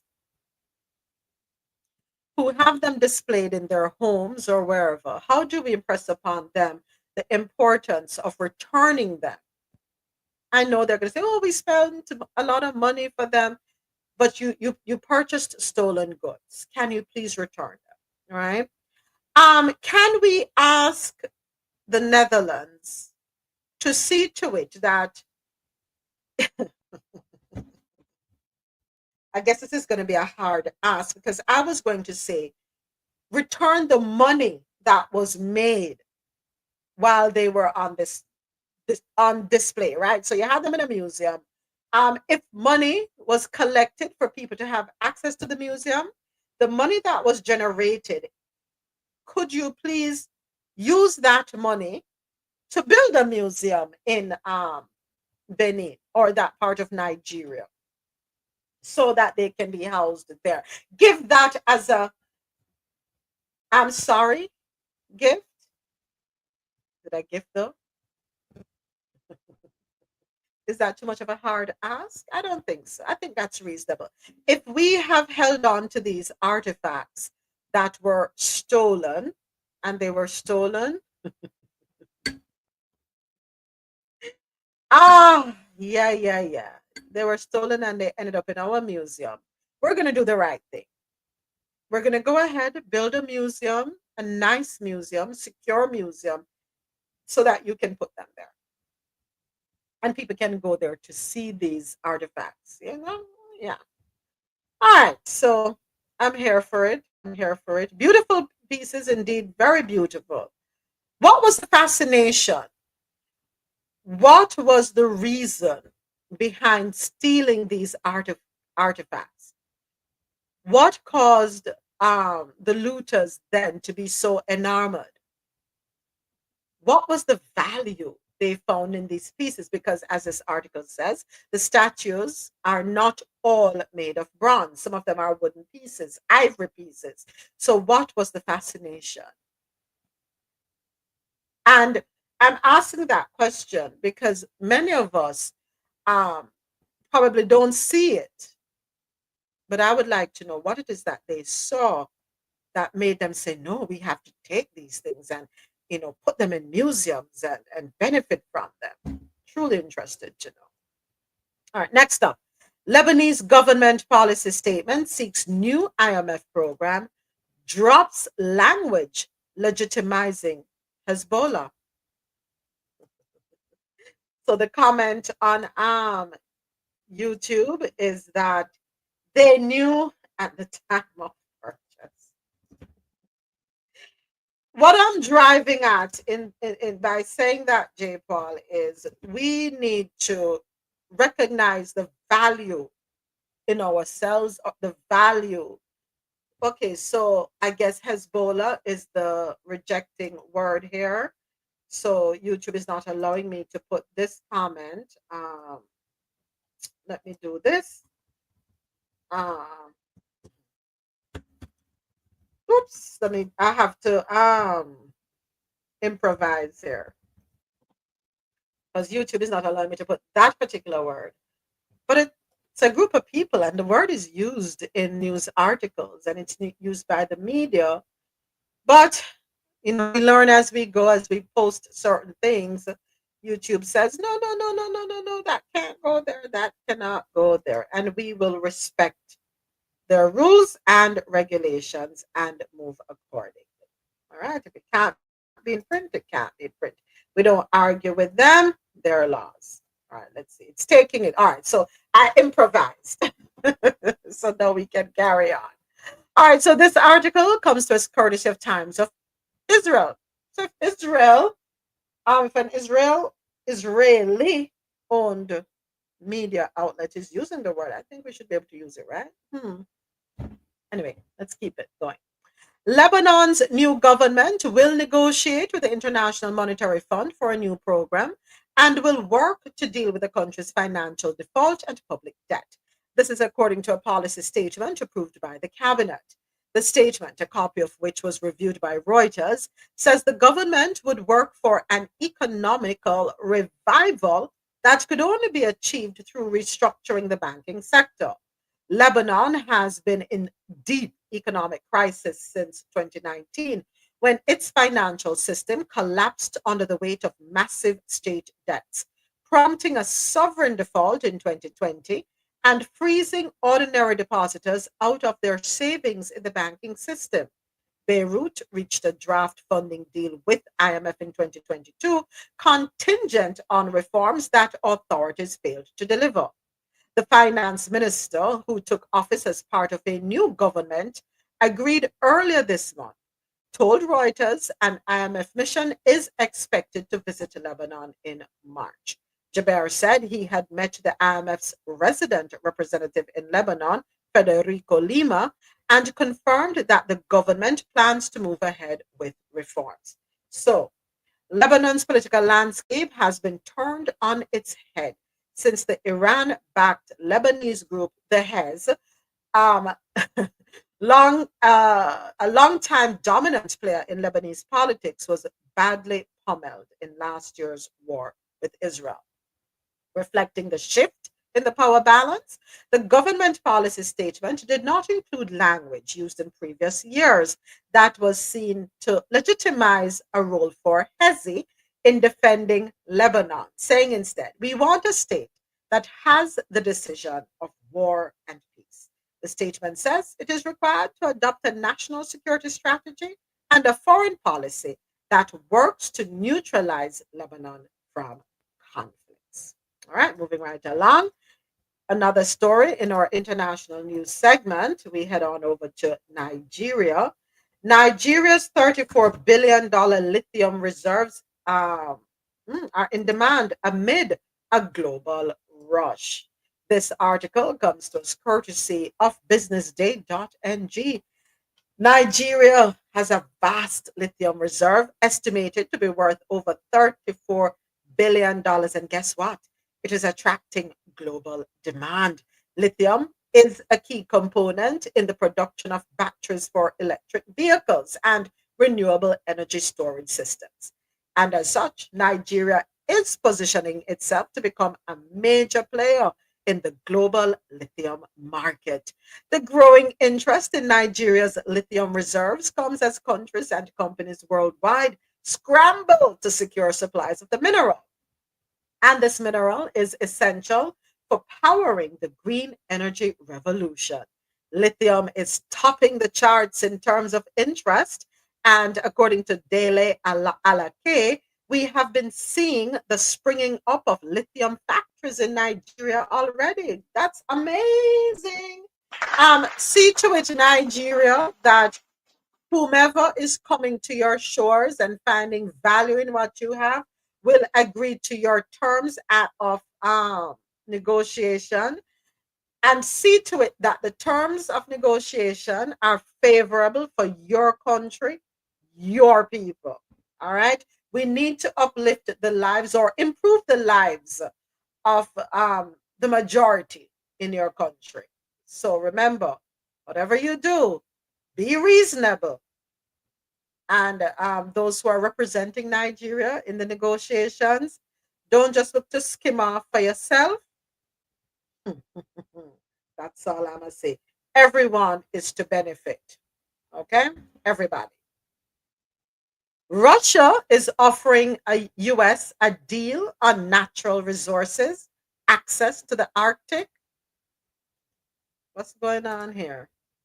Okay, let's go ahead and get into this one.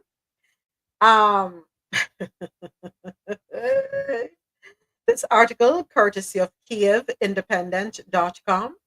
Russia is offering the Trump administration a deal on Russian natural resources and access to the Arctic. The Moscow Times reported this on February 18th, citing Kirill Dmitriev as one of the Russian delegates in the recent Saudi Arabia talks. A Russian delegation that was led by Foreign Minister Sergei Lavrov met on the 18th with a U.S. delegation that was led by State Secretary Marco Rubio, marking the highest level meeting between the two sides since the start of Russia's full-scale invasion of Ukraine. Oh, by the way, I don't know what it's worth, but you all heard that the plane that Marco Rubio was traveling on, it had to turn around because of some mechanical issues. Lord have mercy. I want to all of the plane them all of a sudden. Is it all of a sudden, or is it that we are now being made aware of so many issues with planes? Interesting. But anyway, let me keep it moving. Russian and U.S. delegates also discussed economic cooperation, including global energy prices. Moscow is suggesting that American oil companies may return to the country and is interested in joint projects with the U.S. in the Arctic. What do I have up there in the Arctic? Is it resources?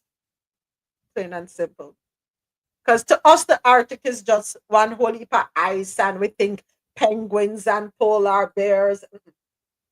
A lot of resources up there in the Arctic. All right, so but isn't the US, didn't we read an article yesterday where the US wants a hand in the resources in Ukraine? Or am I imagining that? I'm sure I read that somewhere, but anyway, I may be imagining things. I don't know. All right, next on the international scene in Saudi Arabia, China's central bank governors are pushing for a new global financial consensus. And we're going to get into this one after I pin the headline here. Okay, so this article comes to us courtesy of scmp.com. China's central bank governor has offered to deepen cooperation with emerging economies in a series of issues and to help them gain a greater voice in global financial governance during a series of speeches in Saudi Arabia. The governor of the People's Bank of China pledged to work with the Gulf states to promote currency stability, expand bilateral financial investment, and create integrated payment systems during a meeting with central bank governors for the region. And we're going to hop on over to Vietnam for our next article. Vietnam approves $8 billion rail link to China, solidifying community ties. This one comes to us courtesy of globalsouthworld.com. China not playing, no. Them not playing. And I'm not blaming them. Do what you must, China. Conquer if you must, however you must. So according to globalsouthworld.com, Vietnam's National Assembly has given the green light to a massive $8.3 billion railway project that will connect the country to China. This ambitious endeavor aims to boost trade and connectivity between the two nations. With the railway stretching approximately 390 kilometers from Haiphong to the Laosai border with China, the project is part of Vietnam's Two Corridors, One Belt initiative, which seeks to enhance the country's economic ties with China. By improving transportation infrastructure, Vietnam hopes to increase trade volumes and attract more foreign investment. The railway will also benefit major manufacturing hubs in Vietnam, making it easier for companies to transport goods and raw materials. This, in turn, is expected to drive economic growth and do what?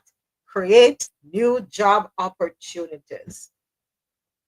That is how you conquer the world, right? Yes, sir. Am I celebrating? Am I happy for any country that is able to forge ahead? Yes. Improve lives in your country, improve livelihoods, strengthen your economies. Do what you can. Yeah, strike up those deals. Developing world urges rich nations to defy Trump's climate nihilism. This one comes to us courtesy of theguardian.com. And we'll go ahead and get into this. Come up, come up, come up. All right, here we go. So, poorer countries want rapid emission cuts and more financial help in face of US leaders' stance on global heating. Developing countries are calling on the rich world to defy the US President Donald Trump and bridge the global chasm over climate action before the goal of limiting global temperatures to safe levels is irretrievably lost. Diplomats from the developing world are rallying to support Brazil, which will host a crucial climate summit in November after last year's talks in Azerbaijan ended in disappointment and acrimony. Ali Mohammed, the chair of the African Group of Negotiators and Kenya's special envoy for climate change, pointed to record temperatures last year and continuing extreme weather. Africa, responsible for less than 4% of global greenhouse gas emissions, remains disproportionately affected by the intensifying impacts of climate change. It is unacceptable that this devastation is caused by the pollution of just a few countries in the world, specifically the G20, and they must take responsibility for their actions. As well as needing rich countries to cut their emissions, vulnerable nations need financial help as they struggle to cope with the devastation they are already seeing. Adaptation is the priority for us and not a priority. That's according to the chair of the Least Developed Countries Group. We are prioritizing adaptation for our key sources of livelihood and for our economies. Adaptation is essential to our agriculture, water, the management of natural resources, food security, and nutrition. And you will not hear me, let me rephrase that. You will forever hear me say, us as consumers, we also have a role to play in this. We have a role to play.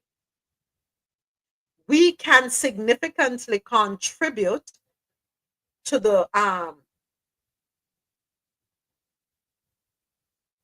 change. Yeah, we can significantly contribute by demanding less. Not because it is put out there it means that we have to consume something, unless it's a necessity. You know what I mean? Think twice. Because when we cut back on our spending, just as we are able to effect change within certain corporations, right? Where when we do boycotts and it forces them to change their behavior, change their policies. So too, if we change our consumer habits, it will force manufacturers to reduce how much they manufacture, thereby reducing emissions and whatever else is put out there into the atmosphere, if I'm making sense, right? So we should not only be advocating for policies that encourage diversity, equity, and inclusion, we should also play our part in reducing consumption with the understanding that reduction of said will lead to improvement in our atmosphere, thereby staving off the serious effects of climate change. All right. Okay, so remember, we have a role to play. Who funds global aid and where do the billions of dollars go? We're not going to ruffle the nest. We're not doing that. Don't do that. We're not trying to hold a people, hold a people accountable. Not a bad question to ask, might I add. Not a bad question to ask at all. So let's go ahead and read this one, courtesy of the independent.co.uk. From the announcement of a 90-day spending freeze on the day of Trump's inauguration, the dismantling of the U.S. Agency for International Development, USAID, has been swift and brutal, rooting out waste, blocking woke programs, and exposing activities that run contrary to national interests were among the reasons Donald Trump had the agency in his sights. Another, as he told reporters on February 2, was that USAID was being run by a bunch of radical lunatics. Whatever the rationale, the stop work order has already begun to hit, with HIV treatment programs in Africa unable to access funding and warnings over the delivery of life-saving humanitarian assistance to people in Gaza. The move has sent shockwaves through the development community, which is deeply reliant on US funding. It has also shone a spotlight on the whole issue of foreign aid. Which countries spend the most? Where does the money go? And what will happen if the US turns off the taps? So, who spends what? According to the most up-to-date figures released by the Organization for Economic Cooperation and Development, in 2023, the 31 richest countries that made up the OECD's Development Assistance Committee spent $223.3 billion in global aid, with the US at the top of the list by some margin. The US gave $64.69 billion in 2023, followed by Germany at $37.9 billion, European Union institutions at $26.87 billion, Japan at $19.6 billion, and the UK at $19.07 billion. Norway spends the most on global development. However, the countries that spend the most are not necessarily the most generous in terms of what they can afford. The United Nations has set a target for development spending. The richest countries should spend at least 0.7% of their gross national income on aid to the poorest countries. Just 5 countries currently meet this target: Norway, Luxembourg, Sweden, Germany, and Denmark, which all spend just under 1%. The US is relatively low down the list, spending just 0.24% of their GNI. UK aid spending has gone down. Yes, it has. So who else spends money on aid? The $223 billion figure does not include spending by the private sector, multilateral development banks, philanthropists, and countries that are not traditionally seen as donors, such as the oil-rich nations of the Middle East and China. Among the countries that are not part of the Development Assistance Committee, but whose aid spending is tracked by the OECD, Turkey. Turkey is the most generous, spending $6.84 billion on foreign aid in 2023. By the way, we have eggs coming from Turkey to the US. Saudi Arabia spent $5.47 billion, followed by the United Arab Emirates, which spent $2.07 billion, which is around 0.6%. China is notoriously secretive about how much it spends in poorer countries. But in recent years, it has emerged as a big player in the global south or developing world. It invests in Africa through its Belt and Road Initiative and has funded public infrastructure projects such as roads and hospitals. During the COVID pandemic, it provided free or discounted jabs to countries in Southeast Asia, Africa, and South America. China is less transparent than traditional providers of development assistance, and it's not just about quantity.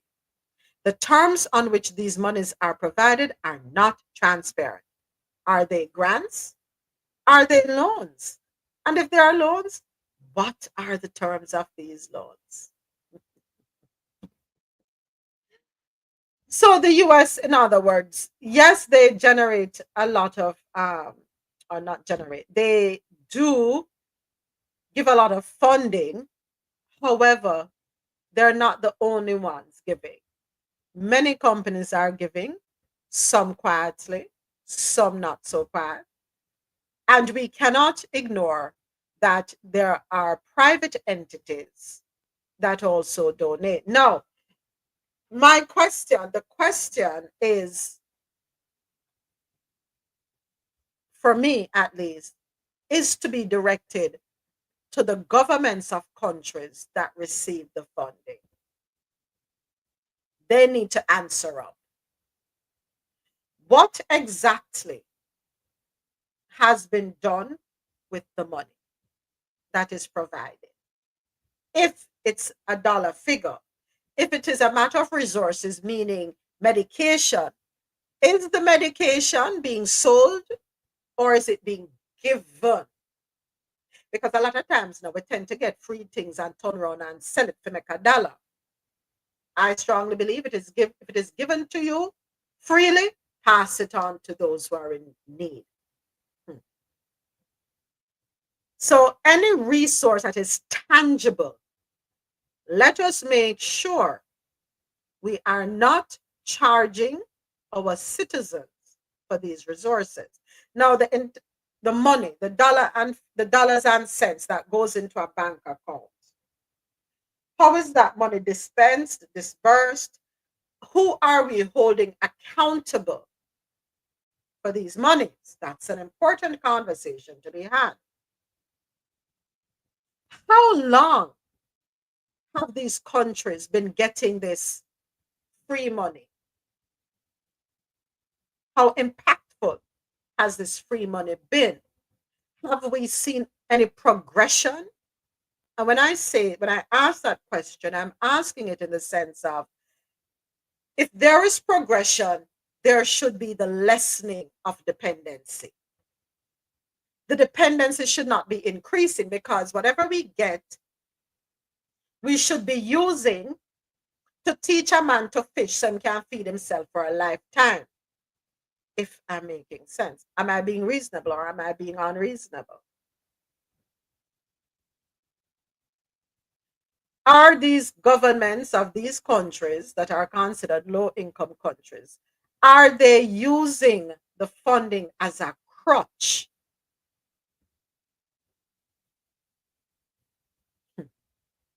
Are they using it as a crutch? And no, or another question, have they wasted this money? Because sometimes it's not until the rug is pulled from under us that we know how to become self-sufficient. It is not until the rug is pulled from under us that we start to look within and become aware that we can use our initiative. So I don't know. Could be a matter that pulling the rug is not necessarily a bad thing. It makes us realize that we are too dependent on others. I don't know. Does the primary contributor have a hand to play in the state of some low income countries? Yes, I agree. And as such, because that's an argument that can be put forth, right? Well, they owe it to them as a form of reparatory justice, if you want to put it that way. That's the least they can do because they came into our country and they upended our country and they created an economic instability situation. So yeah, let them give the money, let them give the money, and they should continue to give the money. I get that. I get that line of argument. I do. But when they give it, are we being resourceful with what is given to us? That's it. Me don't ask the question. That's all. I'm gonna leave it right there. Leaving it right there. All right. That article closes out the stories on the international scene, and now it's time for stories out of North America. I'm trying to minimize the number of stories we have out of North America because it's only two names we keep hearing about every time we come to the North American segment, and it's only going to continue. And by the way, RoSolo, you did put out an SOS for JD Vance. Yes, I'm putting out an additional SOS for JD Vance. We don't know where he is. I was looking for him, can't find him. Want to say thank you to everyone listening online, on our online radio listeners. Thank you to madmusichouse.com. Thank you for tuning in any genre, anytime. Thank you to janoradio.com, the non-stop party vibe station. And thank you to qmzradio.com for quality music while you work or play. Thank you to everyone listening on YouTube Live. Thank you to live. So like I said, live, right? Thank you to everyone on our YouTube Live. Thank you for checking in with us. Thank you to all our subscribers. Thank you for engaging with us. We appreciate you. And of course, a big thank you to everyone right here with us on Fanbase. And we have to say thank you to our co-sponsors, LormelSkinFood.com for a natural, beautiful you, and GrantCoffeehouse.com. Head on over to GrantCoffeehouse.com and enjoy 20% off all coffee products. Use the code CoffeeInto20 at checkout. All right, so stories out of North America. We only have two for you today, so don't worry. We're not gonna burden you. First up, Turkey is to export 15,000 tons of eggs to the U.S. until we can get a handle on the flu situation. Saw a video where somebody, and I laughed hysterically when I saw it because I know I said something along the same lines, but the person said, why can't we give the chicken them the human remedies, our natural remedies? Give them some garlic, turmeric, burnt orange. Didn't I say that? Well, other you see, they're my tribe is out there in the world. Them think like me. They must say the same thing. Anyway, let's go ahead and get into the article. This one, courtesy of finance.yahoo.com. Turkey has begun exporting around 15,000 tons of eggs to the United States as a devastating outbreak of bird flu is slashing U.S. production and sending prices soaring. That's according to a leading sector official on Wednesday. Deaths of millions of laying hens imperil U.S. President Donald Trump's pledge to bring down everyday costs. What pledge? As grocery stores ration supplies and restaurants raise prices for egg dishes. Shipments to the U.S. from Turkey began this month and will continue until July. So by July, the bird flu thing should be over, folks. That's according. Well, no, I'm being facetious. Here's the thing: with all these chickens dead, it's gonna take about 2 months for a chicken to become mature enough to be able to become a layer. So we have to give them time, all right, to get production up and running. So the export will take place through our member companies with the required authorizations, while 2 firms will coordinate the process. A total of 15,000 tons of eggs, equivalent to 700 containers, will be shipped. Folks, we're still going to be short because that's not going to be enough when you talk about the various industries that rely on eggs, in particular the food and beverage industry, restaurants, bakers, bakeries, so on and so forth. All right. So we still have to manage how our intake, our consumption. Saw a video of people fighting over eggs. When I broke up the egg, them and I felt no idiot and no sense. So I would say to all the grocery chains, grocery stores, please have some order, put in some structure so that you can have a single file process with the eggs where there's a line, put up barricades, something, because the people them are going bad like they did during the pandemic with the toilet paper. I didn't understand the toilet paper thing where people were taking up cases and cases of toilet paper. And a cousin of mine, she said, could it be that them have to taste them own cooking now? That's why them need the toilet paper. I don't know. But let us exercise common sense. When you damage these eggs because you're fighting over eggs, the rationing is going to get worse. All right. So, also we have cattle issues, right? Some of the cattle have the bird flu too because it has been detected in dairy cattle over there in Texas. So let us be, we just have to be careful what it is that we're eating. And this is why we need the necessary federal bodies in place, the CDC. So we are aware of these things. Long live the king. Did y'all see that one? RoSolo.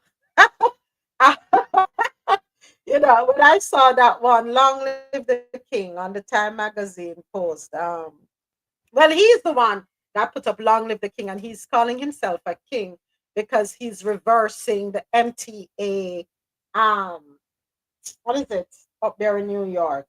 Congestion tax. And he's saying he saved New York. Long live the king. And lo and behold, an image of him with a crown on his with a crown on his head. Long live the king. Hey, don't take these things funny enough. This is a test. How far can we push the boundaries? How far? U.S. home builders raise alarm over tariffs as sentiment falls to a 5-month low. Are we to be surprised? Didn't we see this coming? For every action, there is a reaction, right? There is going to be a consequence for every decision that we make. Something is going to be impacted, whether negatively or positively. It is what it is. Let's go ahead and get into this. U.S. home builders, are concerned. According to CNBC.com, sentiment over the nation's single-family home builders dropped to the lowest level in 5 months in February, largely due to concern over tariffs, which would raise their costs significantly. The National Association of Home Builders Housing Market Index, or HMI, dropped a sharp 5 points from January to a reading of 42. Anything below 50 is considered negative sentiment. Last February, the index stood at 48. While builders hold out hope for pro-development policies, particularly for regulatory reform, policy uncertainty and cost factors created a reset for 2025 expectations in the most recent HMI.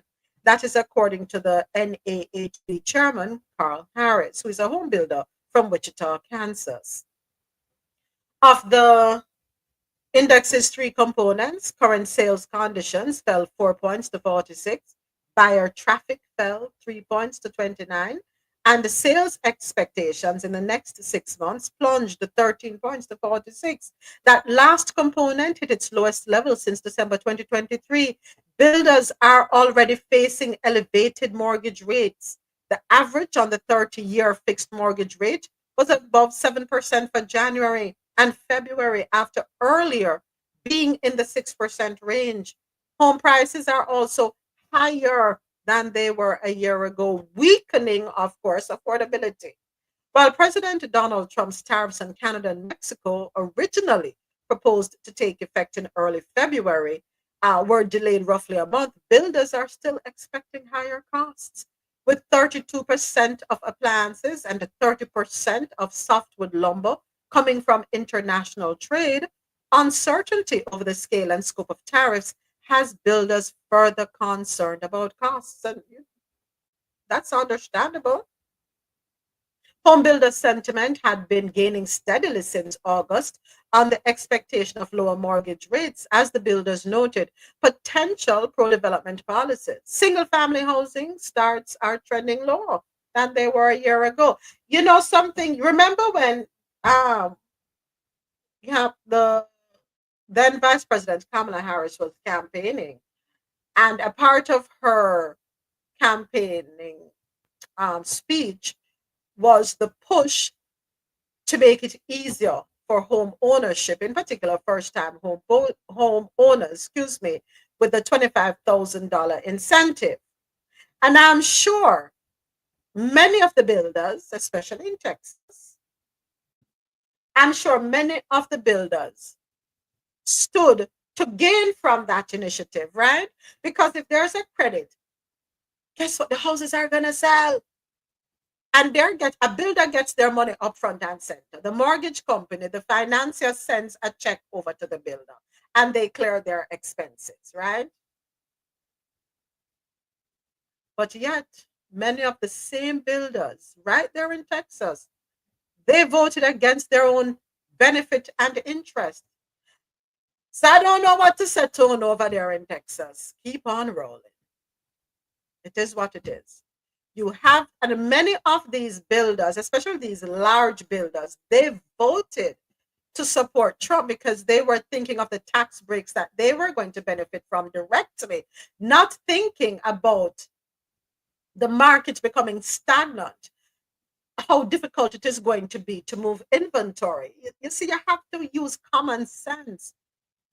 We have to stop thinking self and selfish gains and think bigger than that. Think beyond that. You stand to gain more when the majority can benefit than when it's only the minority benefiting. Because remember, to become the minority in this case, you need the majority. But you see, the lesson you're going to learn. No matter how many economics degree you wanna have, there are certain things that just make basic common sense. Basic common sense. But a lot of us voted and did not think when we were voting. And these are the repercussions. So when the inventory sit down there and can't move, you pay for it. Yeah, you won, right? You won because now you don't have your bank account's not increasing, and many of you are carrying what is called a construction loan. Many of you are carrying a construction loan, and these loans, you have to start servicing this debt once the house is completed. And that is why a lot of developers will push for pre-construction contracts. They like when buyers sign on the dotted line to purchase a home pre-construction. The best thing that can happen for any builder is when they can move inventory before even breaking ground. Because what that guarantees them is being able to service the debt. They can speak to the lender at that point and say, okay, we have a portfolio of 100 houses to be built. We already have 25% under contract, and the bank smiles. We have 50 under contract. The bank grin them teeth. We are 75% under contract. Lord, the bank love you. But you weren't thinking. There are so many tributaries to the construction industry when we talk about the pricing and interest rates. We talk about mortgage interest rates and so on and so forth. And the more, I could go on and on about it, but I'll stop right there in the interest of time. So only thing I can say to the builders is you're all going to have to show up in Washington. All of you are going to have to go rum, pa, pa, pum, pum, pum, pum, pun the door of Elon Musk and have Elon appeal to Mr. Trump. That's the only thing I can say. That's the only recommendation I can make for you at this point in time. I don't know what else to tell you. Consequences for our actions is what it's called. All right. And that story closes out our, let me just double check and make sure before I keep it moving. Yeah, that one closes out the stories out of North America. It is now time for business and tech news. Do we have any? No, I don't have any TikTok talk for you today. Don't have any updates today. Yeah, so we can go straight into business and tech news. And business and tech news is brought to you by grandcoffeehouse.com. Hold on, let me play this. The world's best coffee from our farms to your cup. It's Grand Coffee House. 20%, head on over to grandcoffeehouse.com. Save 20% on all coffee products by using the code coffeeinto.com. Again, head on over to grandcoffeehouse.com, shop today, and get 20% off all coffee products. Use the code coffeeinto.com. All right, so business and tech news. First order of business, decommissioned wind turbines. The blades, have been recycled into asphalt for new roads. I didn't even know that could be done. So I am learning something new today. And I am loving it. I am huge on recycling as much as possible. Let us repurpose. Some people say repurpose. Works for me too. All right, so let's get into this article courtesy of newatlas.com. Wow, these blades are huge. As much as wind turbines are great for producing clean energy, disposing of them when the time comes can be challenging. Well, researchers in China have hit upon a clever way to use discarded blades to build long-lasting roads, a method that could come in handy as we erect and decommission more turbines over time. While most parts from old wind turbines can be recycled or used, including the shell, nacelle, and metallic internal components, the long blades are typically made from fiberglass. That's especially true of blades that are reaching the end of their lifespan now, after having been in use for the last couple of decades. In 2023, the National Renewable Energy Laboratory in Denver, Colorado, estimated that between 3,000 and 9,000 turbine blades will be retired each year for the next 5 years in the US alone. That figure would then increase to between 10,000 and 20,000 until 2040. Well, now consider how big the problem could be across Europe and China, which have the world's largest wind turbines. The largest turbine we know of, a 26 megawatt generating, which is said to be completed in China by Dongfang, has a blade diameter of 1,107 feet. Wow. As turbines and wind farms with multiple turbines get bigger and bigger, both onshore and offshore, it will be increasingly important to figure out what to do with all those blades. The properties that make these blades light, strong, and weather resistant also make them hard to recycle. But not to worry, a team from an Institute of Chemical Physics at the Chinese Academy of Sciences has devised a process of crushing and chemically treating old blades so they can be combined into asphalt mixtures and cement concrete for constructing roads. I want to stick a pin right there. I learned that cement was used in the construction of roads as a child on a trip to Canada. And I have an uncle up there, and he was the one that made me know that some of the roads in Canada are made from concrete. I did not know that. Yeah, and that stuck. That resonated with me. So yes, cement, concrete mixtures. Okay, the researchers actually figured this out in 2024 and trailed it with a construction company last September.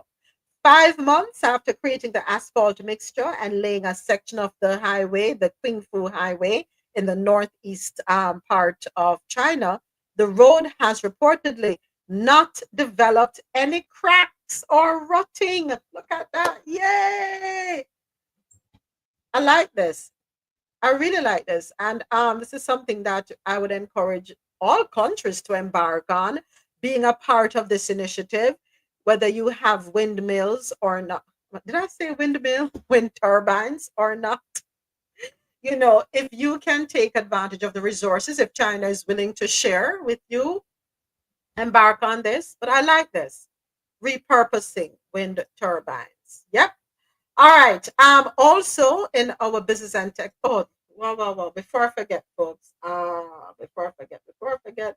Let me go ahead and pull this one up because the next one is a soundbite courtesy of WSBN regarding Southwest Airlines and their elimination of jobs. Oh boy, everybody cutting jobs left, right, and center. Hold on 1 second, folks. My internet is lagging here. Not sure what's going on with my AT&T. All right, looks like I have to go out and come back in on the article. Bear with me, folks. Bear with me. Let's try this one more time. Southwest is eliminating 1,750 of its jobs. So okay, we're in business now. Whoops. Let's take a listen. Good morning, everyone, and welcome back. Southwest Airlines is cutting back on the corporate side. The company announcing Monday it will lay off 15% of the executive workforce. The cuts are expected to start in April and will include senior leadership. This is the first mass layoff in the company's history. Southwest says the historic move will save the company more than $200 million this year and $300 million next year. Wow, they're starting at the top. How often do we hear about companies starting at the top? That's not norm. That's not the norm. Do I like it? Not necessarily. I mean, I'm not celebrating anybody losing their job. What I'm celebrating is the fact that for once, it's not the people at the lower end who are, the ones that are tossed aside first. Is this the Dennis the Menace effect? Could be, Is it Dennis the Menace that they did the movie of? No, hold on. What's that movie with that Culkin did back in the day, where he called all the executives into the boardroom and severed their salary packages. Oh Lord, I can't remember. All right, I have to step away quickly. 1 second, folks. I have to step away 1 second. Bear with me here. Bear with me. I will be right back. I'll be right back. Bear with me.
All right, thank you for your patience. I am back. I am back. I'm back. I'm back. Thank you so much. I appreciate that. All right, where were we? Where were we? Okay, yeah. So we covered the Southwest Airlines slashing 15% of its corporate workforce in its first major layoff in 15 years. Now we're going to talk about the new state of the art container ships that are anything. They are unlike anything the industry has seen before. They're supposed to be dependable and cost effective. Let me pin this here on YouTube. Bear with me, folks. Delete that. And let's delete this. So I don't want to have any wrong words. So forgive me. Don't want to be flagged by YouTube. I wonder how many flags you get before, how many taps on the slaps on the wrist you get before they say enough is enough. All right. So according to yahoo.com, this new energy generating tech could make shipping significantly more eco-friendly. Swedish green tech company Clamion has successfully delivered their heat power 300 units, which will be used inside 6 container ships within the Hyundai heavy industries in South Korea. The delivery marks another milestone for the company, which started in 2011. So the Clamion Heat Power 300 generates electricity from low temperature heat. Recaptured heat boils an organic fluid inside the loop, which then turns into gas and spins a turbine to create power. The power of science and technology. Their heat power technology is already in use on several cruise ships and power plants, but their use in container ships could help transform the sustainability of shipping. So when I saw this article, I found it quite interesting because what I remembered is the several conversations we've had here on Coffee and Toe as it relates to cruise ships in particular, because I know James has always stressed a concern when we talk about the climate, the effect of climate change. We talk about the blue economy, which relates to the ocean, the impact that cruise ships have in the Caribbean region in particular, because of course, in the Caribbean, we rely heavily on tourism. We welcome the cruise ships, but we don't welcome the downside of having them there. So it's interesting to know that cruise ships or the shipping industry is looking into ways that make them more environmentally friendly. So I like that. I like that. So yeah, let's embrace it. Providing access to dependable and cost-effective sustainable power, heat power enables industries to increase energy efficiency, decrease fuel consumption, and as such, reduce emissions. All right, so yay! Maritime shipping accounts for 3% of global planet warming gas emissions. So we have some numbers, James. Yeah. That's hundreds of millions of tons of emissions each year. With 90% of goods being transported by sea, developing new ways to make ships more sustainable is crucial. I hope they will continue to find more resourceful means to transport these things while helping to improve the environment. Let me put it that way. So thank you for that article. Changes to Chrome means Google can now track you across all your devices. We know we're being tracked. We're being tracked right, left, and center. As long as you have an electronic device, you're being tracked. This is nothing new. If It's just like having an Apple product. If you have an iPhone, a watch, a iPad, a Mac, what you call it, Mac Air, whatever.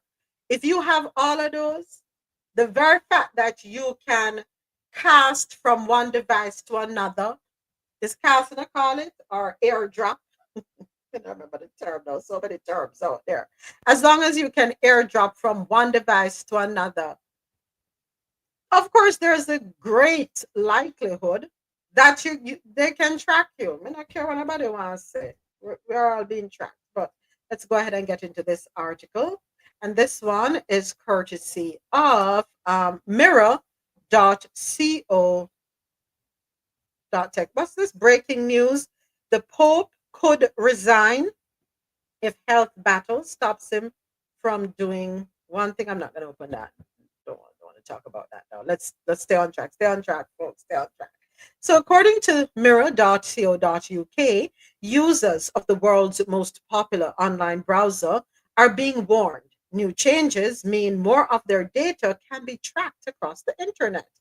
Changes introduced to Google Chrome last week allow online advertisers to track user data across all internet-enabled devices, including gaming consoles and smart TVs. Google had previously spoken out about so-called fingerprinting, saying in 2019 it subverts user choice and is wrong. But now developments in how people use the internet has made it harder for companies to collect data and target them with appropriate advertising. Opponents have said the changes make it more difficult for people to control what information about them is collected by tech giants. Google Chrome is by far the most widely used web browser in the world, accounting for more than 2/3 of internet traffic worldwide. Fingerprinting collects data about a person and uses it to create a profile about them, which can be used to target them with specific adverts. It does not just cover websites people visit, but also information such as time zone, battery level, the type of device they are using, and more. Unlike tracking cookies, which users are able to disable, fingerprinting cannot be deactivated. Speaking to the BBC, Google said, privacy enhancing technologies offer new ways for our partners to succeed on emerging platforms without compromising on user privacy. We know that data signals like IP addresses are already commonly used by others in the industry today, and Google has been using IP responsibly to fight fraud for years. A spokesperson added, we continue to give users choice whether to receive personalized ads and will work across the industry to engage responsible data use.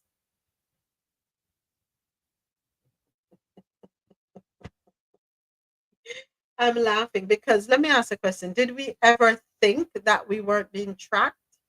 Did we ever think that we could always turn off? Even though we're always turning off, I think it's still on. Let me put it that way.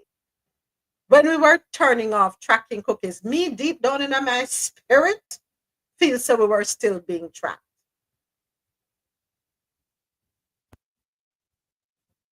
Digital footprint, what I call it? Digital fingerprinting cannot be deactivated, folks.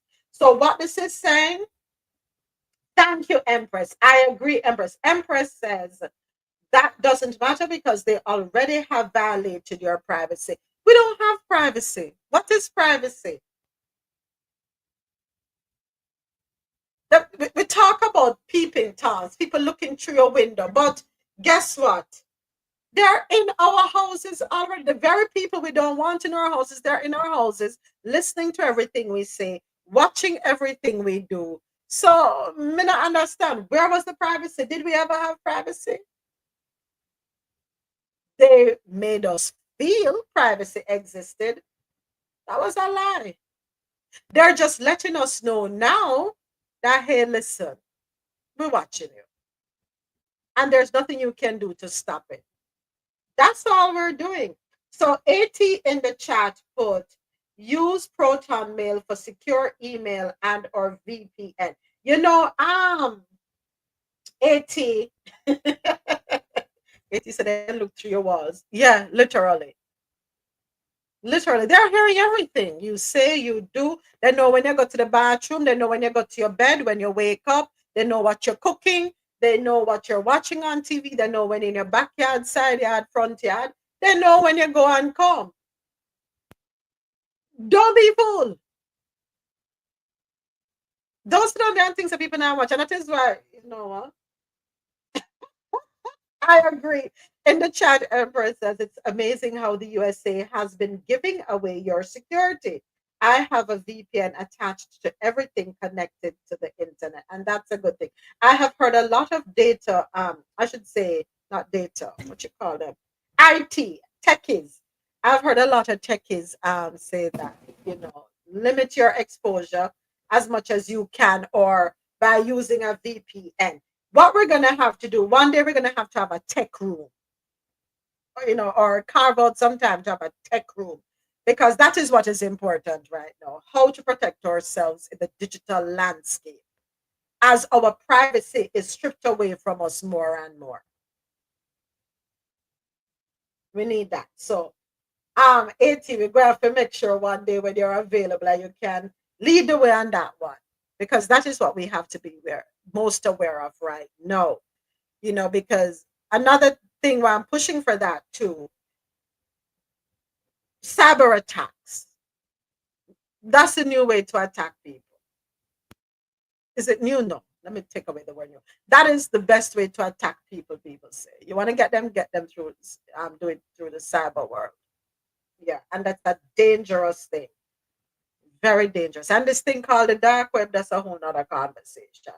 Well, we know we're being tracked without even knowing this article, because how many times have we said here, you will talk about houses and boom, you start seeing things pop up on your phone about housing. Anything you talk about becomes, you know, you see an ad.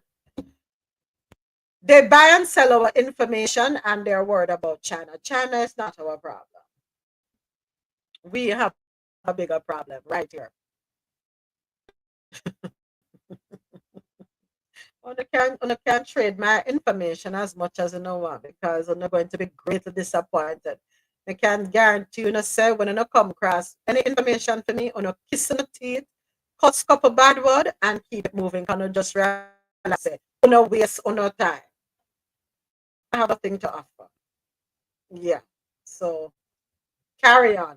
Move along. Coming up tomorrow in our business and tech segment, the World Bank to decentralize operations, shift regional VPs to overseas hubs. Also coming up tomorrow, Uber and Lyft drivers create their own lanes with co-ops and apps. Yep, they are teaming up and creating their own apps to make more money. Yesterday, I was saying a craving choke puppy. There was a time I know for a fact that Uber used to pay good. And then the more people came on to Uber, is the less they started paying out to their drivers. And the more they kept for corporate revenue. Yeah. You see, be fair in all your dealings, because everything has an expiration date, especially when you're unfair in your dealings, when you become unreasonable in your tactics. Don't feel you're the end all. Don't feel so almighty and powerful. People will allow you to take advantage of them, but in the back end, they are organizing, orchestrating, seeing how they can come from under your foot. So I say congratulations to these people. Put your money to good use, team up, use your creativity, use your skill set, because don't be fooling now. You have a lot of very qualified people who do app and Lyft, and you're going to see a lot more of them, especially as we have layoffs going on across the country, especially in the IT world. So now they're going to use their skills in other ways, and I'm here for it. Strip away the monopoly mindset. So we're going to talk about that tomorrow. All right, 29 minutes before the top of the hour, time for our health and science news. And Tasha sent an article over to me. Let me find the, hold on.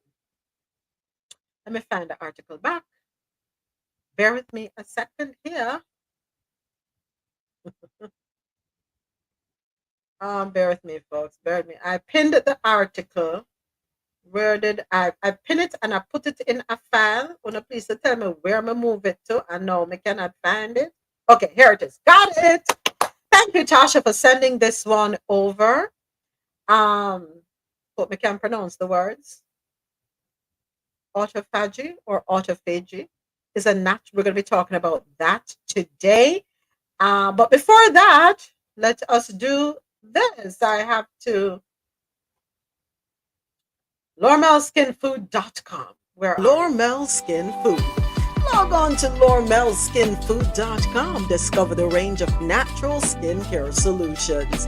Indulge in the radiance of natural and organic beauty with the best natural and organic soap bars, whipped soaps, body butters, and oils. All 100% natural products. Lormel Skin Food for a natural, beautiful you. YouTube. All right, we're back with you, YouTube.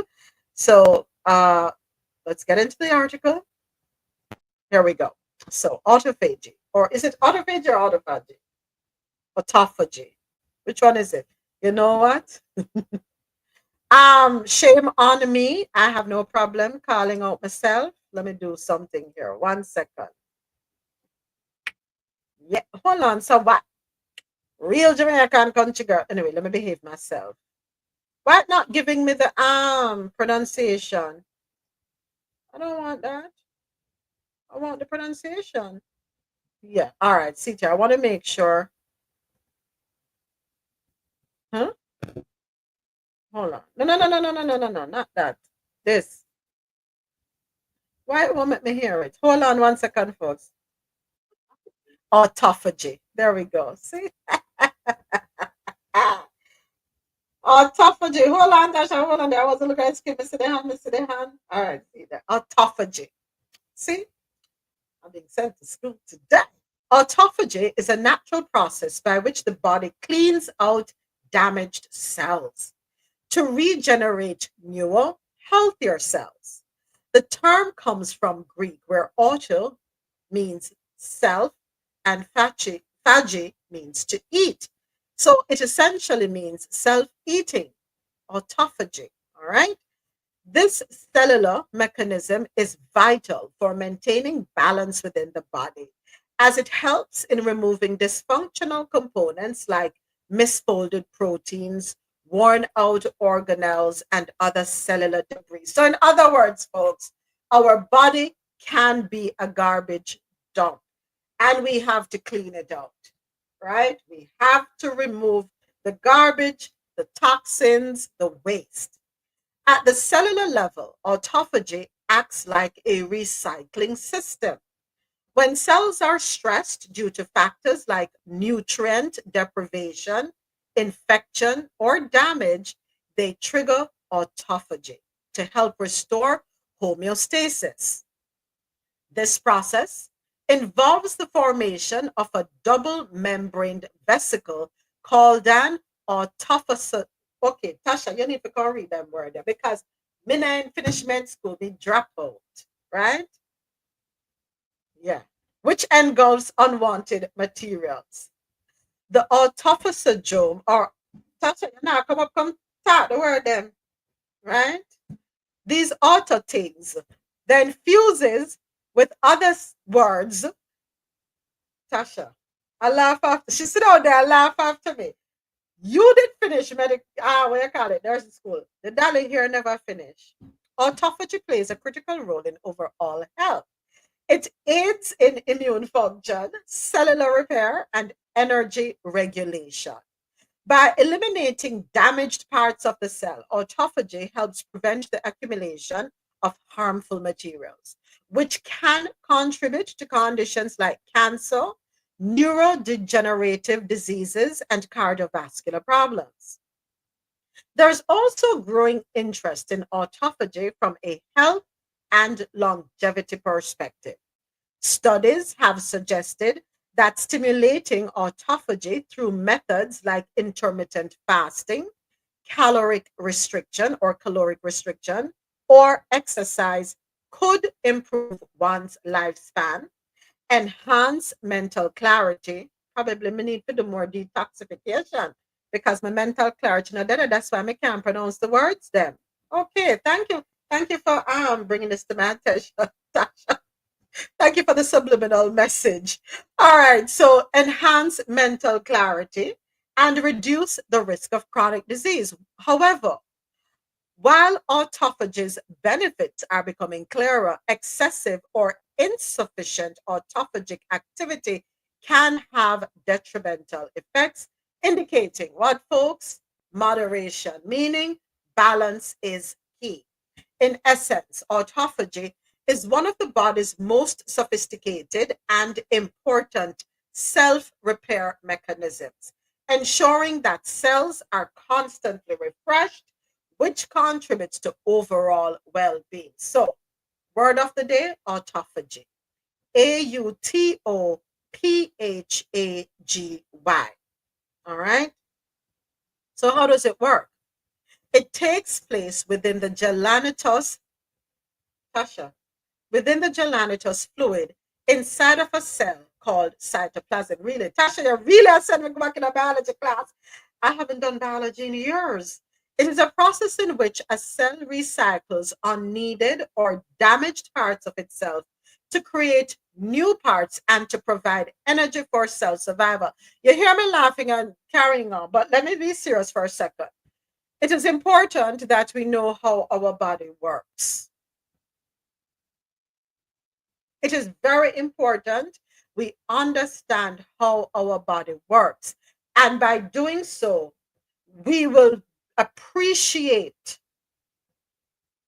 our bodies, we will respect our bodies, and we will be more mindful of how we treat our bodies, meaning the things we consume, what we expose ourselves to, our lifestyle, our habits.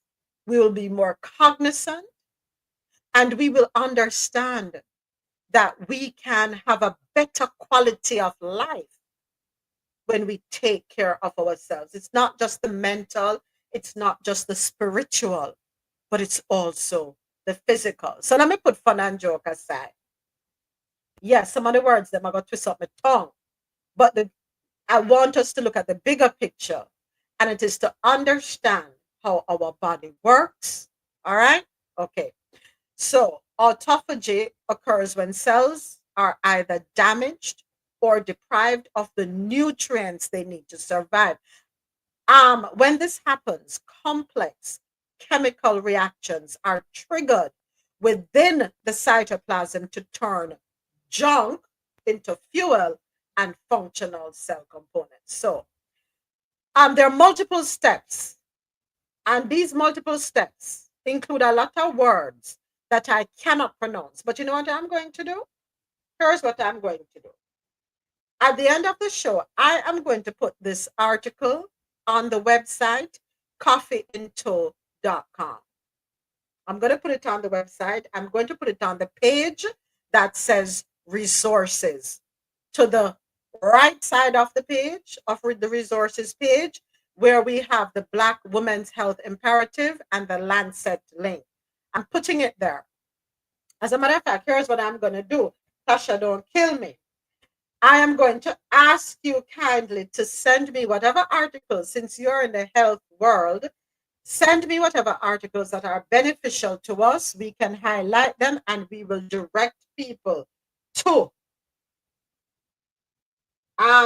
we will direct people to these to the page so that they can do the research, have the information.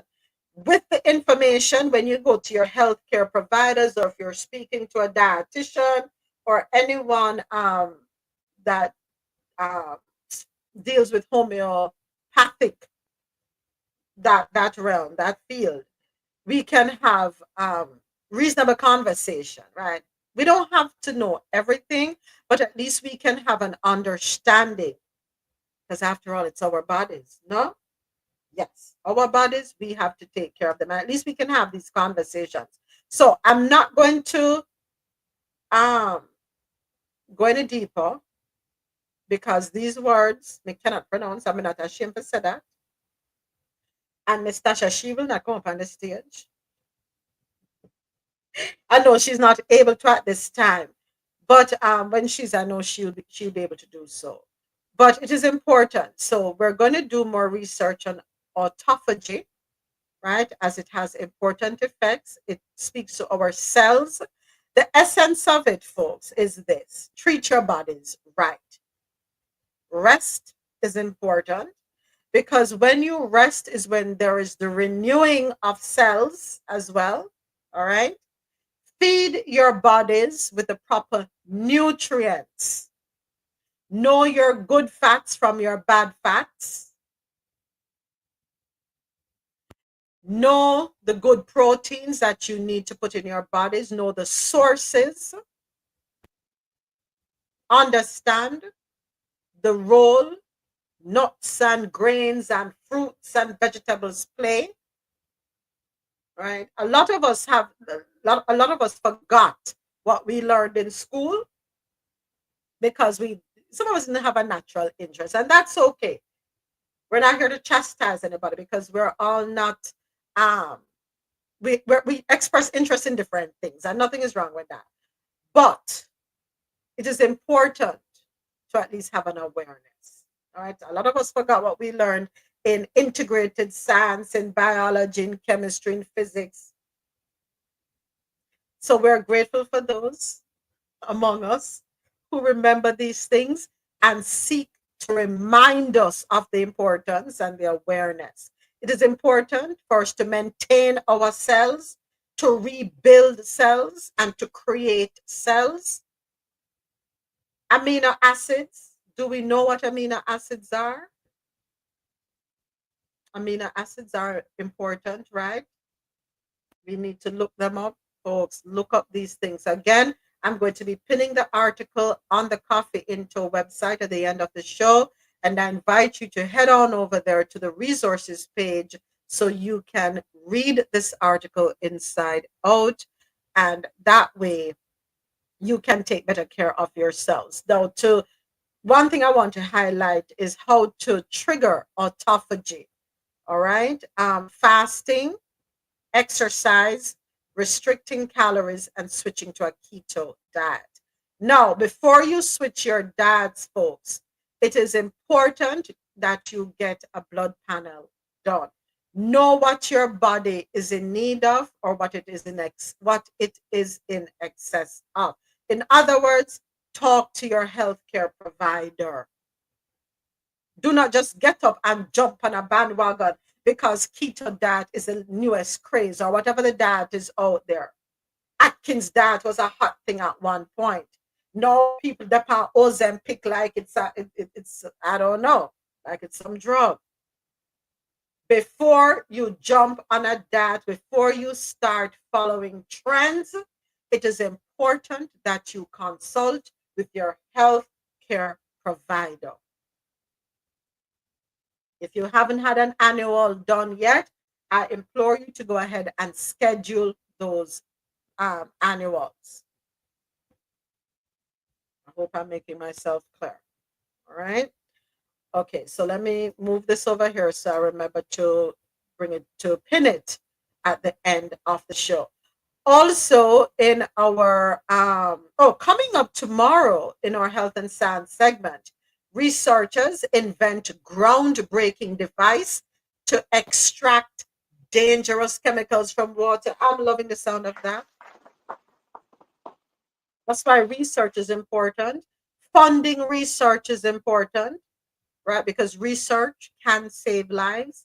So researchers invent groundbreaking device to extract dangerous chemicals from water, and it is a game changer. We have that coming up tomorrow on Coffee Into in our health and science segment. Also tomorrow, medical oxygen is in short supply in many parts of the world, according to another research that was done and available on thehill.com. Medical oxygen is in short supply. That's not a good thing, folks. That is worrying. Yeah. All right. So that was our health and science segment, brought to you by Lormel Skin Food. Log on to lormelskinfood.com for a natural, beautiful you. And now for our final article of the day. It is on to our lifestyle segment. I haven't read this yet, so I'm merely laughing at the title of it. He doesn't drink, smoke, party, or gamble. My boyfriend is 55 years old. He's perfect in many ways, but gets mad if I ask him to contribute. Let's go ahead and jump into this one, courtesy of marketwatch.com. Giles, you did send this to me. You're laughing. You did send this one over. Lord have mercy. I think so. Dear Quentin. Okay. My partner and I have been together for almost 8 years. This sounds like a days after dark thing, but we could deal with it now. We're not married and don't share any bank accounts. I don't even know how much he makes. He is an independent contractor and not really in a stable financial situation. I'm 47 and he is 55. This sounds like RoSolo should be reading this. When we used to do Days After Dark and we had the segment In a Days with her and Marlon. But I'll go ahead and do the best I can. I don't have the RoSolo voice for this, but I'll do the best I can. He is an independent contractor and not really in a stable financial situation. I'm 47 and he is 55. I have 2 children from a previous relationship and he has never been married. We both have our own houses. Mine is in Miami and he is located in Orlando. He is perfect in many ways. He doesn't drink, smoke, party, or gamble. And nor does he get involved with other women, at least that I know of. But he is so careful with his money to the point I have told him he is cheap. I make a decent amount of money to provide for me and the children. I would love to save more for my retirement, but lately I pretty much have nothing left to put aside for a rainy day. My boyfriend stays at my house 80% of the time because he wants to spend time with me and the children. Plus, it's also convenient for his work. The problem is he never offers any money to help me out with any expenses in the house, except to pay phone bills. And sometimes he helps me fix stuff here and there around the house. Since inflation started increasing, groceries have gotten so expensive. I asked him to contribute something, even household supplies. He got mad and said that he couldn't help much because he needed to pay for some things at his house as well. He always says he contributes in the form of domestic chores or, as he says, labor, like cutting the grass, maintenance, and babysitting the kids, which he argues ultimately saves me a lot of money. I'm really starting to wonder whether it's worth it for me to stay with a person like this to grow old together. As far as I know, he doesn't have any retirement plans except equity from the house. I'm confused and really need some advice on what I should do. I believe that he's being very cheap and feel like it's not fair on me. What do you think, mother of 2? Go ahead, RoSolo. I hope I did it justice. I think your voice will be better for this. But go ahead, RoSolo. No, your voice was fine. Your voice was voice. Was it mother of 2? Mother of 2. Mother of 2, my darling. So I took notes. Hold on. Luckily, I'm on break, so I can indulge, right? So let me see what my notes say. So he says he's there because it's what She says he's there.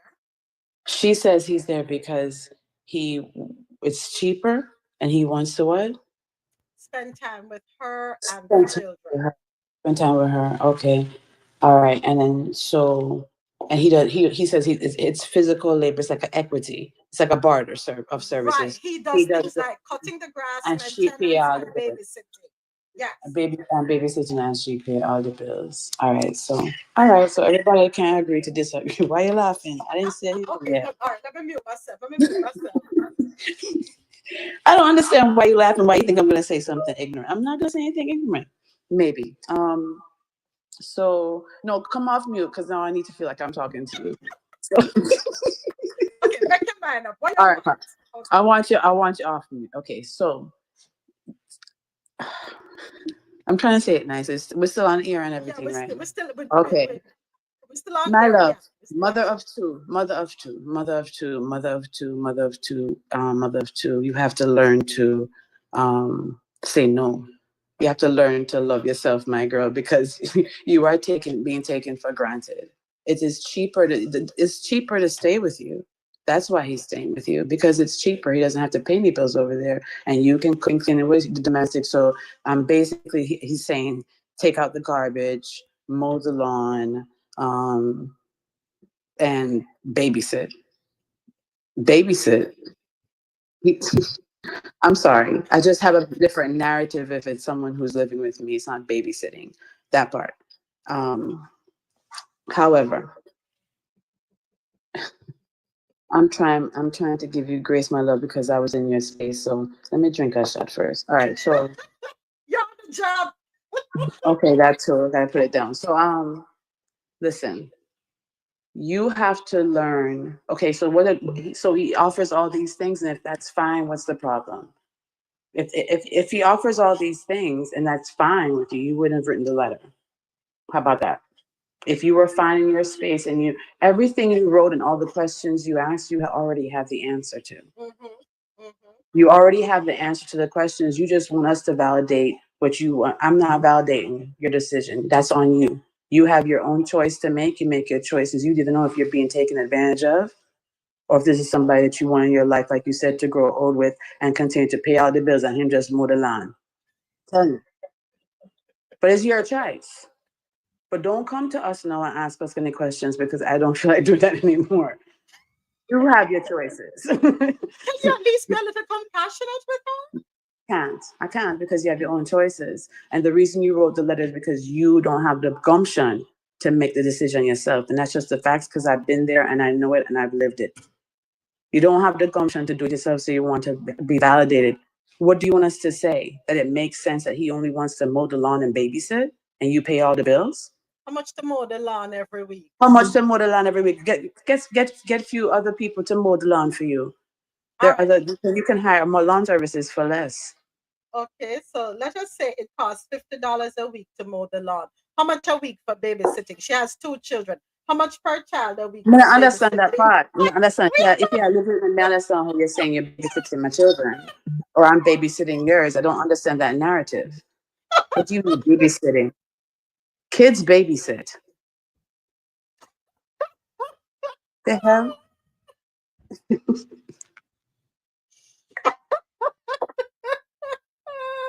I'm trying to help him. I'm trying. Yeah, 5 minutes.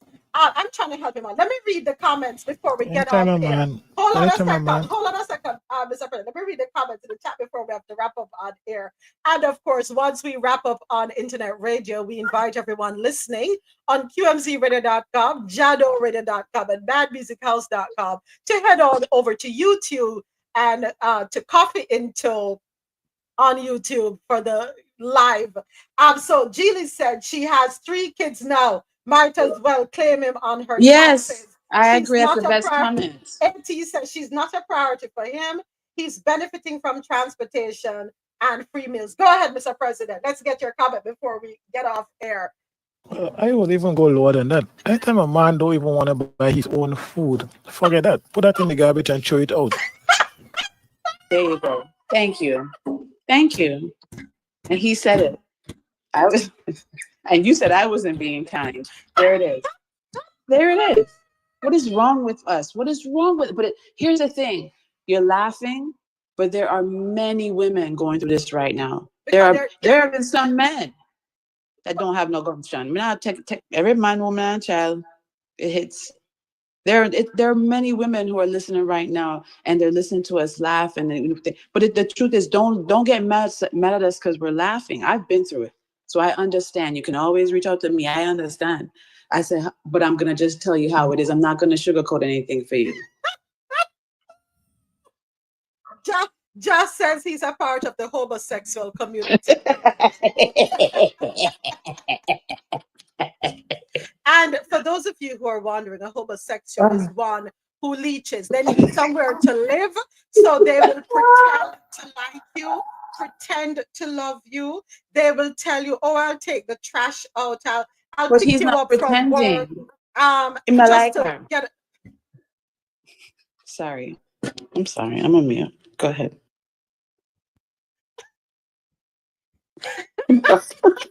But he's not pretend. Is he pretending? Does anyone believe? Okay, if anyone believes he's pretending, please come off your mic. Okay, there you go. See, no one thinks he's pretending. He's not pretending. She already know everything. Thank you. She just wants somebody to feel sorry for him. Facts. You have not even a roommate because a roommate take care of their own bills. Okay, let's just give him some grace. He has a house that he has. Where is it? Where is it? Where is the house? Come tell me now. I don't know. Well, one person has a house in Miami, one has one in Orlando. I don't know which is which, but let us say the house is in Miami. Lies. Has she ever been to the house? Has she ever smelled or felt the air of the fresh air of the house? Huh? Seen the structure? Is it stucco? What is it? What is it? Is it that nice, padded concrete? Whatever that is. Whatever. Did you see it? What color is the house? How big is the house? How many rooms? Lord have mercy. On an awful, On an awful. No, I'm not being awful. I just listen. If somebody had listen, I had a conversation with someone in this room right now, and the person was like, "You need to get it together." Real conversation. Get it together. If I had that before, long time ago, long time. Let's wrap up on air. Let me do the on-air wrap up. 2 minutes to the top of the hour. I got to wrap up on air. Want to say thank you to everyone listening on QMZRadio.com, JanoRadio.com, MadMusicHouse.com. And for quality music while you work or play, remember to keep it logged on to www.qmzradio.com for that good music to get you through your day. Download the Jano Radio app. It's available in your Apple and Google Play stores. Jano Radio, take us on the go. And for any genre, anytime, of course, head on over to madmusichouse.com. To all my online listeners, please hop on over to YouTube and enjoy the rest of the conversation there. Until tomorrow morning when we are back with you live again at 9 a.m. Enjoy the rest of your day. See you tomorrow. Hang tight, YouTube live and fan base. Let me go ahead and end the stream. All right, so we're just live now on YouTube, and of course, I'm here with your fan base. Go ahead, Mr. President. I am cracking up over here. No, seriously, no. Listen to the thing she said that is so good about him. He don't smoke, he don't drink. I mean, that don't go for nothing. No, I drink. Who cares if you don't drink? Okay, I'm not but a bruiser, an abuser. Well, he is abusing her. He is abusing her. He is. That's the point. He is abusing her. He is abusing her. And she doesn't understand that she's being abused because she doesn't understand that kind of abuse. Most of us only know physical abuse. He is abusing her. She's being abused. And you're being manipulated. Yeah, she is being manipulated. You take care of the bills yourself. And you can take care of your kids yourself. And he's not participating financially. He's mowing lawn. Hire a lawn service and tell him goodbye. Yeah. You know what it is? She's singing that salt and pepper song to him. You're packed and you're stacked, especially in the He can come. He'll come back. For a butt like Listen, that. let me help. Let me Can I help get her the out. Let me, brands with a shake, let- shake, booby? Looks hate to you. kill you, would be. And who's your shotgun bang? Or what's You up really with know all that the words? thing? I want to know. How does it hang? Straight up. Wait All up. right. Hold No. up, Mr. I'm sorry. Lover. Like Prince said, you're a sexy mother. Well, I like a real wife. Before style, mother, smooth back skin. Okay, with stop. the Stop. Oh. Okay. Right as a son, I want to I have hate some you. fun. Okay. Come and give me some of that yum Yum chocolate chocolate chip. chip. Huntington, Okay. can I get a scoop? Baby, take a ride in my coupe. You make me You wanna. make me wanna. Well, okay, but here's the thing. Okay, here's the thing. I hope Alright. she's listening. Here's the thing. You can shoot. you'll be you'll be able to shoot, my love. He's gonna come back. So every time you want your shoot, you can bring him back. You get your shoot, you tell him bye. You control the situation, or you get a new shoot.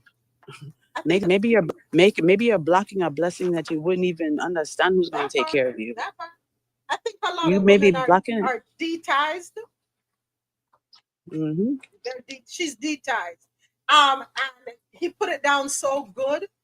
She is afraid. Go ahead, John. I'm sorry.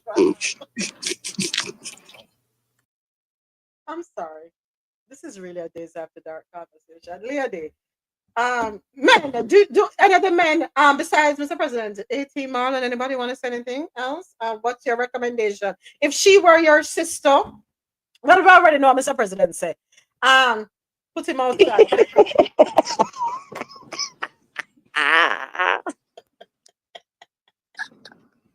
The president should put him outside. What is garbage day? My garbage then pick up every Tuesday and Friday. So, Put him out Monday nights, Monday afternoon. Put out your garbage early, girl. Early from morning. Once the kids leave for school, put the garbage out. Not even the recycled trash. Don't even keep the recycle because you don't have much in the recycle anyway. We know you don't have much in your recycle. So don't worry about the recycle. You can that 2 weeks can go and you can do it next week. Don't worry about it. But the garbage, so who put it going out. mow the lawn and who going babysit and who going There are. I will who send what state around the house? What things are on what house? The kids. I don't think he and has her. a house, no damn place. That's my personal. He don't have no house because I bet you he's a host in Miami. I bet you he's a host in. How much you want? Bet Because you know what I would say to him. All right, let's do this. Let us both get our own place or something, or let us go to which one is the least expensive? Am I saying this right? Hold on. I know I said I'm ahead and I just make it come out of my mouth. All right, so Ro. Ro, you and Marlon own houses, right? Your house can coop. You're able to earn. If we rent out your house, we can make $5,000 a month, right? If we rent out Marlon house, it's $2,500 a month. So you and Marlon, so you know what? Make we move into Marlon house and rent out the $5,000 house month. So the two of us have this money coming in that both of us can benefit from. Why don't do that then? So who is in the house? Who is in his house? 20%, the 80% of the time when he's not there. Who is there? This man don't live nowhere. He don't live. He live with somewhere. her. He live with her. And when he leave to go to the next house, it's a next woman. It's a next woman that he's taking advantage of. Yes. Okay. Say to him, let us go to your house this weekend. Exactly. Because even if whether it be you're in Miami, he's Orlando, or either spot is a vacation. You understand? So you can make a little weekend of it either spot. What is his house or Airbnb? I mean, what's happening with what is his house generating any income, or is it just sitting there like he is? How are you gonna think mowing a lawn and babysitting takes the place of feeding, driving, gas, car repair? Oh, hold on, Ja. He pays Groceries. the phone bills. He pays the phone bills. We have to pay the phone bill because no one time see our in bill. Cellular phone or landline? He's a homosexual. Period. Ja, he has to pay the bill. He has to And pay the bill moments you because he have don't to want say her to see that. the line. He don't want her to see the detail. Moments you have to say it a little slower because where how I'm hearing it is sounding different. He is So a homosexual. yes, thank you. Oh, I thought you said homo. No, I said That can be possible. hobo, Hobo. That is what he is. He's a bum that is offering his sexual ability, capability, whatever ability, in exchange for somewhere to sleep. And he get driven to work every day too. What? At least he works. At least he works. Is this in between babysitting? That word really gets to me. I'm sorry. So what's the next story? Because okay, I think my love, what is it? Mother of two? We send you love and grace. Now it's your decision. You've heard our thoughts. We pray for you, send you blessings, and hope you make the decisions that are best for you, your soul, and your children. Period. So you want to hear the response? Let's read the response. Excuse me. So Quentin, is this his name? Quentin responded and said, "Dear mother, you have 3 mouths to feed instead of 2. There's a lot to unpack here. Let's start with the definition of perfection. The absence of infidelity, or so you think, gambling, excessive drinking, and carousing is a low bar to qualify anyone for a halo. The choice of partner is, aside from the choice of career, investments, and lifestyle, one of the most important quality of life and financial decisions you can make in your lifetime. Ask anyone who's been divorced or spent 20 years with a deadbeat. Whoa. How you approach somebody with a request, especially a financial request, can be just as important as what you are asking of them. You have allowed the status quo to continue, and bringing it up now appears to have put your boyfriend on the defensive. He probably feels cheap and knows he has not offered to pay for household expenses or even electricity or gas. It risks becoming a confrontation, even if you didn't mean it to become one. Another important element is negotiation. You should know exactly what you want from it. Asking him to give money leaves more room for ambiguity and friction. Honestly, I don't think there's a way of having such a conversation without hurt feelings or a bruised ego. But there is a mature way to respond. Okay, let's talk about it. Versus a childish way. I do odd jobs around the house, and that's called manual labor. These conversations should happen across a table, not as one person who is about to serve dinner, watching TV, or leaving for work. The bigger problem is not the grocery bill, it's your boyfriend's perceived lack of financial responsibility and security. He saves money on food, lighting, and heating while spending most of his time at your house. But it's his overall approach to his life that leaves you with questions about your ultimate capability. The domestic issue is just a symptom. It's not the cause of the feelings. Getting angry with you is an amber, if not a red flag. In his defense, he's right that jobs around the house don't come free or cheap if you had to hire a third party. And he still has bills to pay at his own home, although they are drastically reduced if he doesn't spend time there.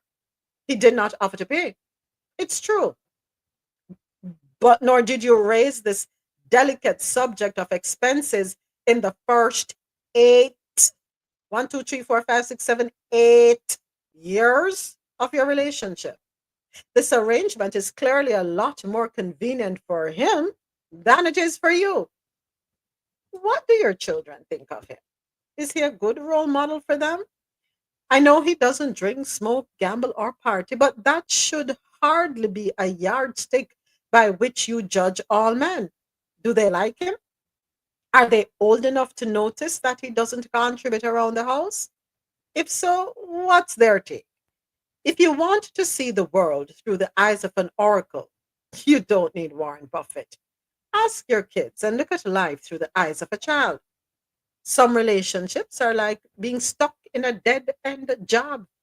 It was easy to show up for work on the first day, but 8 years later, if it's not bringing you joy, I wonder how difficult it would be to say, I quit.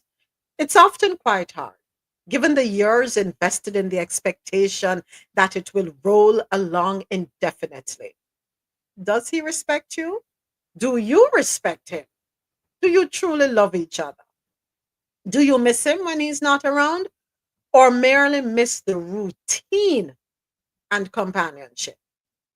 The answers to those questions could bring a greater revelation than the price of, say, fixing a block sink or mowing a lawn. You're still young, and as you say, it's important to be able to visualize a future with your partner, especially a retirement where you are both equal partners financially and emotionally. If you are paying his way today, there's very little to suggest that you won't be doing the same 8 years from now.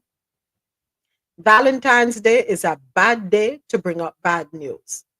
But it's also a day where you should be able to enjoy your relationship with the knowledge that you have open lines of communication and there are no lingering resentments hovering over the dining table or waiting for you when you get home. What's the point in performing in public like a couple in love on February 14 and ordering an expensive Pinot Noir if it has a bitter aftertaste?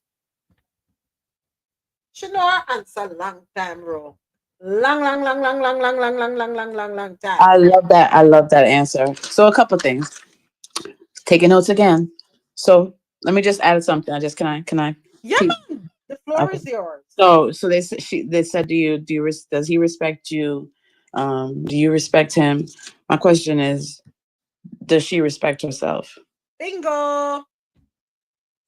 And then someone told me this, or I heard this a lot. Can't remember which one. Could have been drinking rum, a long time ago. But it was a quote that stuck with me, and it says, "If when you drive home, right, and you get to the driveway, if you don't smile when you see his or her car sit in that driveway, or you pop open the garage door and you don't see his or her vehicle, and you feel that, they're home. I get to see them. If you don't feel that, and if you feel it, you know what I'm talking about." It's that feeling of they're home, you know. I feel I'm going to my person. If you don't feel that when you hit your driveway and you see their vehicle, then they are not the one. And I can almost guarantee, my girl, when you, if I'm even abaki or bicycle or motorbike, when you pull up to the driveway and you recognize that he is home, I bet you don't feel that feeling. She can't get that feeling because she's driving him around. Exactly. That feeling when you know they're home and they're sitting there and whatever they're doing, because they won't consider it babysitting if they're taking care of your children. Because you won't consider it babysitting if you're taking care of, there's that word sticks with me out of everything. He could not be babysitting your children and be vested in you. Sorry, he could never use that word. And you shouldn't use the word either. So my girl, just out of all of that, between Mr. President, everyone, just respect, if you just respect yourself, and I'm speaking from experience, just respect yourself. And it's going to be hard. It's 8 years? I'm sorry. Let me apologize to you from now. I'm sorry that you're going to have to go through the heartbreak, that you're going to have to go through to make it to the other side, because you're going to have to go through it if you want to get to the other side and not have this bum sitting on your couch telling you that he's babysitting your children while you're paying all the bills, taking care of food in this economy right now. We can't even buy eggs. And this man's telling you, and if there's another house, which Okay, RoSolo. So she says her house is in Miami His is in Orlando. So rent it out as an Airbnb and make money off it. It's Orlando. Like I said, either spot. Mm-hmm. So don't tell me anything about his house. How often do you go to his house? Have you ever been to his house? Moments. Yes. It's an 8-year relationship. Yes. They are not kids. The children was from a previous relationship. Okay? So at minimum, the youngest is 8 years old, which doesn't seem like the case. So I stick to my point, put him out with the garbage.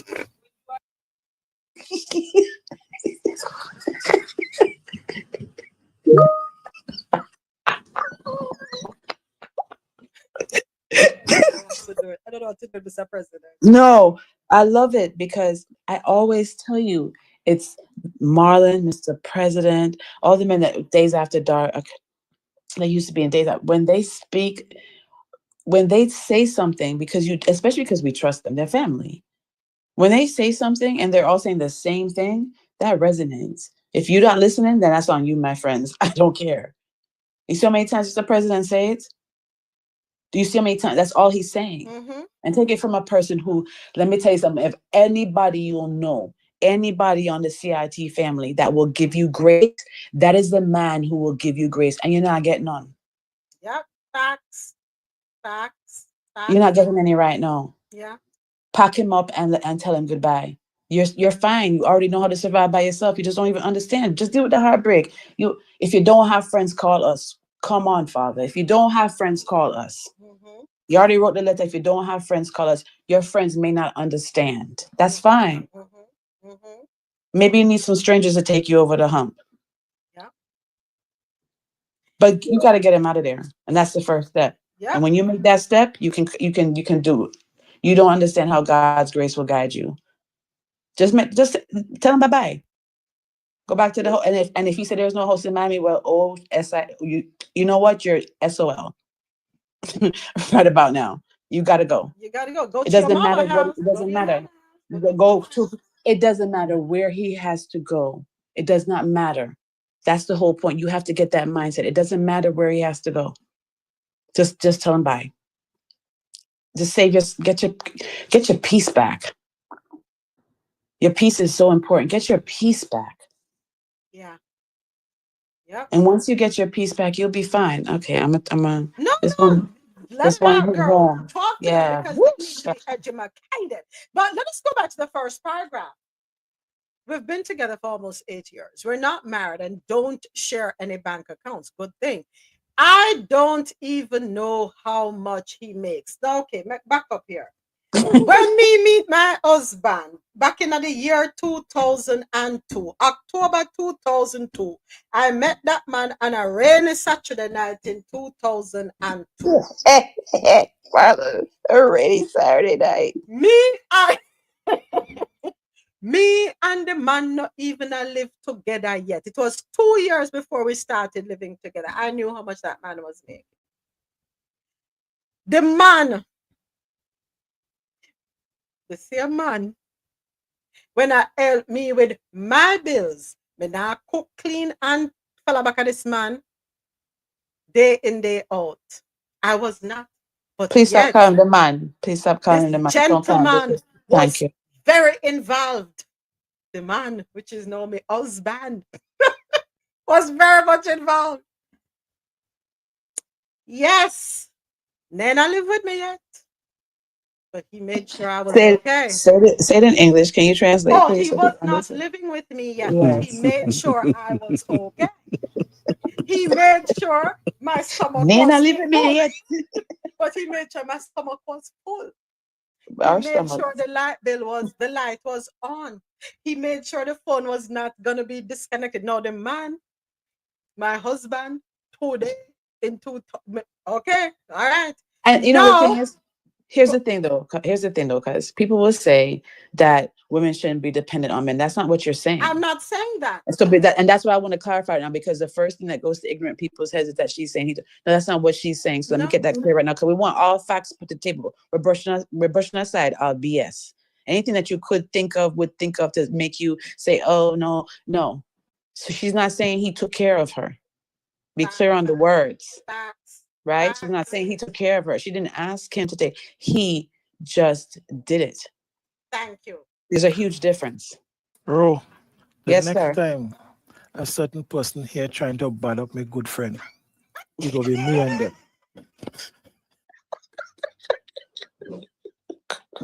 Right? So what is the story? Okay, sorry. Because people need to learn.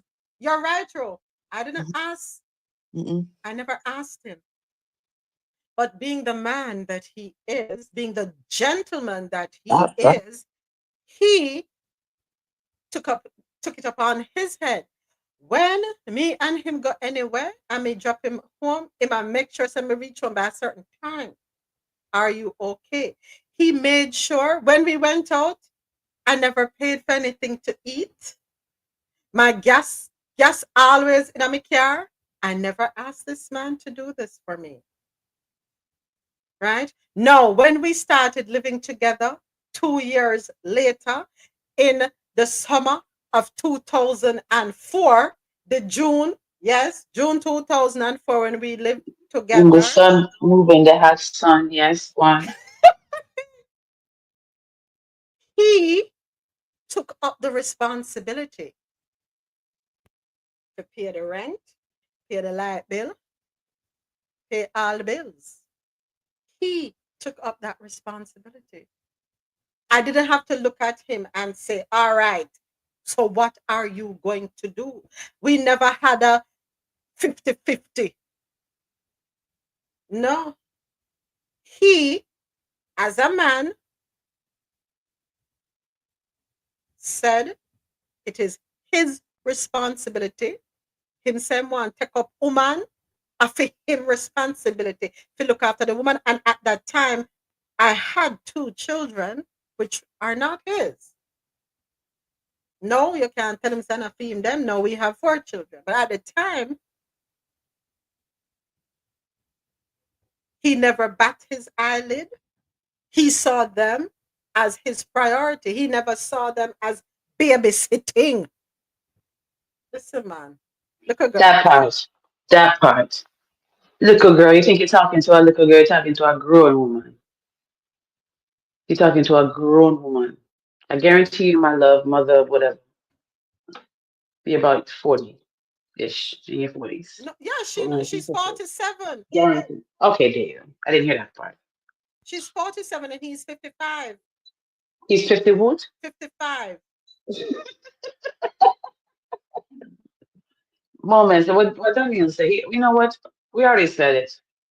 There's no other way to say it. What can we do? And not, we can get a consultation going, and there's a fee. But you know what, RoSolo, I don't see moving. I don't see her putting him out, because you know what he's going to do? He's going to use the age as a factor and use that to manipulate the situation. I strongly believe that's what's going to happen. Yeah, but it's not about him. It's all about her. And like we said, if you respect yourself and do what's best for you and your children, you'll make the decision for you and your children. You understand? You are, like we've all said, you already know the answer to your question. You already have the answers. Now it's up to you. You got to put your big girl panties on and make some very tough decisions. And understand that it's going to be a journey to get to the other side where you're not feeling like you're about to lose your mind. I'm telling you everything. You're about to lose your mind. So RoSolo, But it's going to be okay. Let me ask you a question, RoSolo, because the next sentence is, he is an independent contractor and not really in a stable financial situation. So they say a man who find that a wife find that a good thing, right? You hear a lot of men say they are where they are because of the woman that they have in their life. She helped to create structure. She helped him to have a clearer vision. He found purpose now that he found this woman. Now, if she is a woman of value, wouldn't she, within the 8 years, have encouraged him to find himself in a more stable financial situation? RoSolo. Yes, I'm here. Oh, okay, I'm mic open, so I thought you were going to respond. No, Wouldn't she, I'm within sorry. I the was. 8 years, she never encouraged him for, you know, We have don't some know. stability? We don't know. We don't know because we really don't know his side of the story, nor do we That really. is true too. We don't know. We don't know. But here's the thing. Here's the thing. Here's the thing. Let's go back to Marlon. Let's go back to Marlon. Marlon did not need you to encourage, hey, go Marlon. He that may be something that it's been nurtured over time. But back then, I was there. He didn't need that. That's what he was gonna do. He's gonna find a way. He was gonna find a way to make sure that everything is taken care of, that you were taken care of. And I'm not talking about only financially. Just be very clear Right. on that. Yes. He didn't sit back and say, "Oh, she's not motivating me. She doesn't support me. Oh my God." No, he didn't do that. And you never sat back and said it either. Just let me give that. But they do. It was natural. They support each other. They wanted to make sure that each other they were okay, and they just meshed into this unit. They don't have to ask questions. And as she said, like he just knew what to do. And if he couldn't, if he would always find a way. You'd never know, you'd never understand anything that man was going through to find the way to this day. So I'm so sorry. Like I said, I'm speaking from experience. I should have known this Wanda how many years ago. Good God, I'd be a multi-millionaire right now. But that's it. It's coming. Next year is it. It's coming. This year is progress. So you have to figure out. We told you, like I said, I'll say it again. If Mr. President told you to take out the garbage, my girl, what's garbage day? As the kids go to school, and the key question is to it: how do your children feel about him? Mm-hmm. Mm-hmm. What are you teaching your children?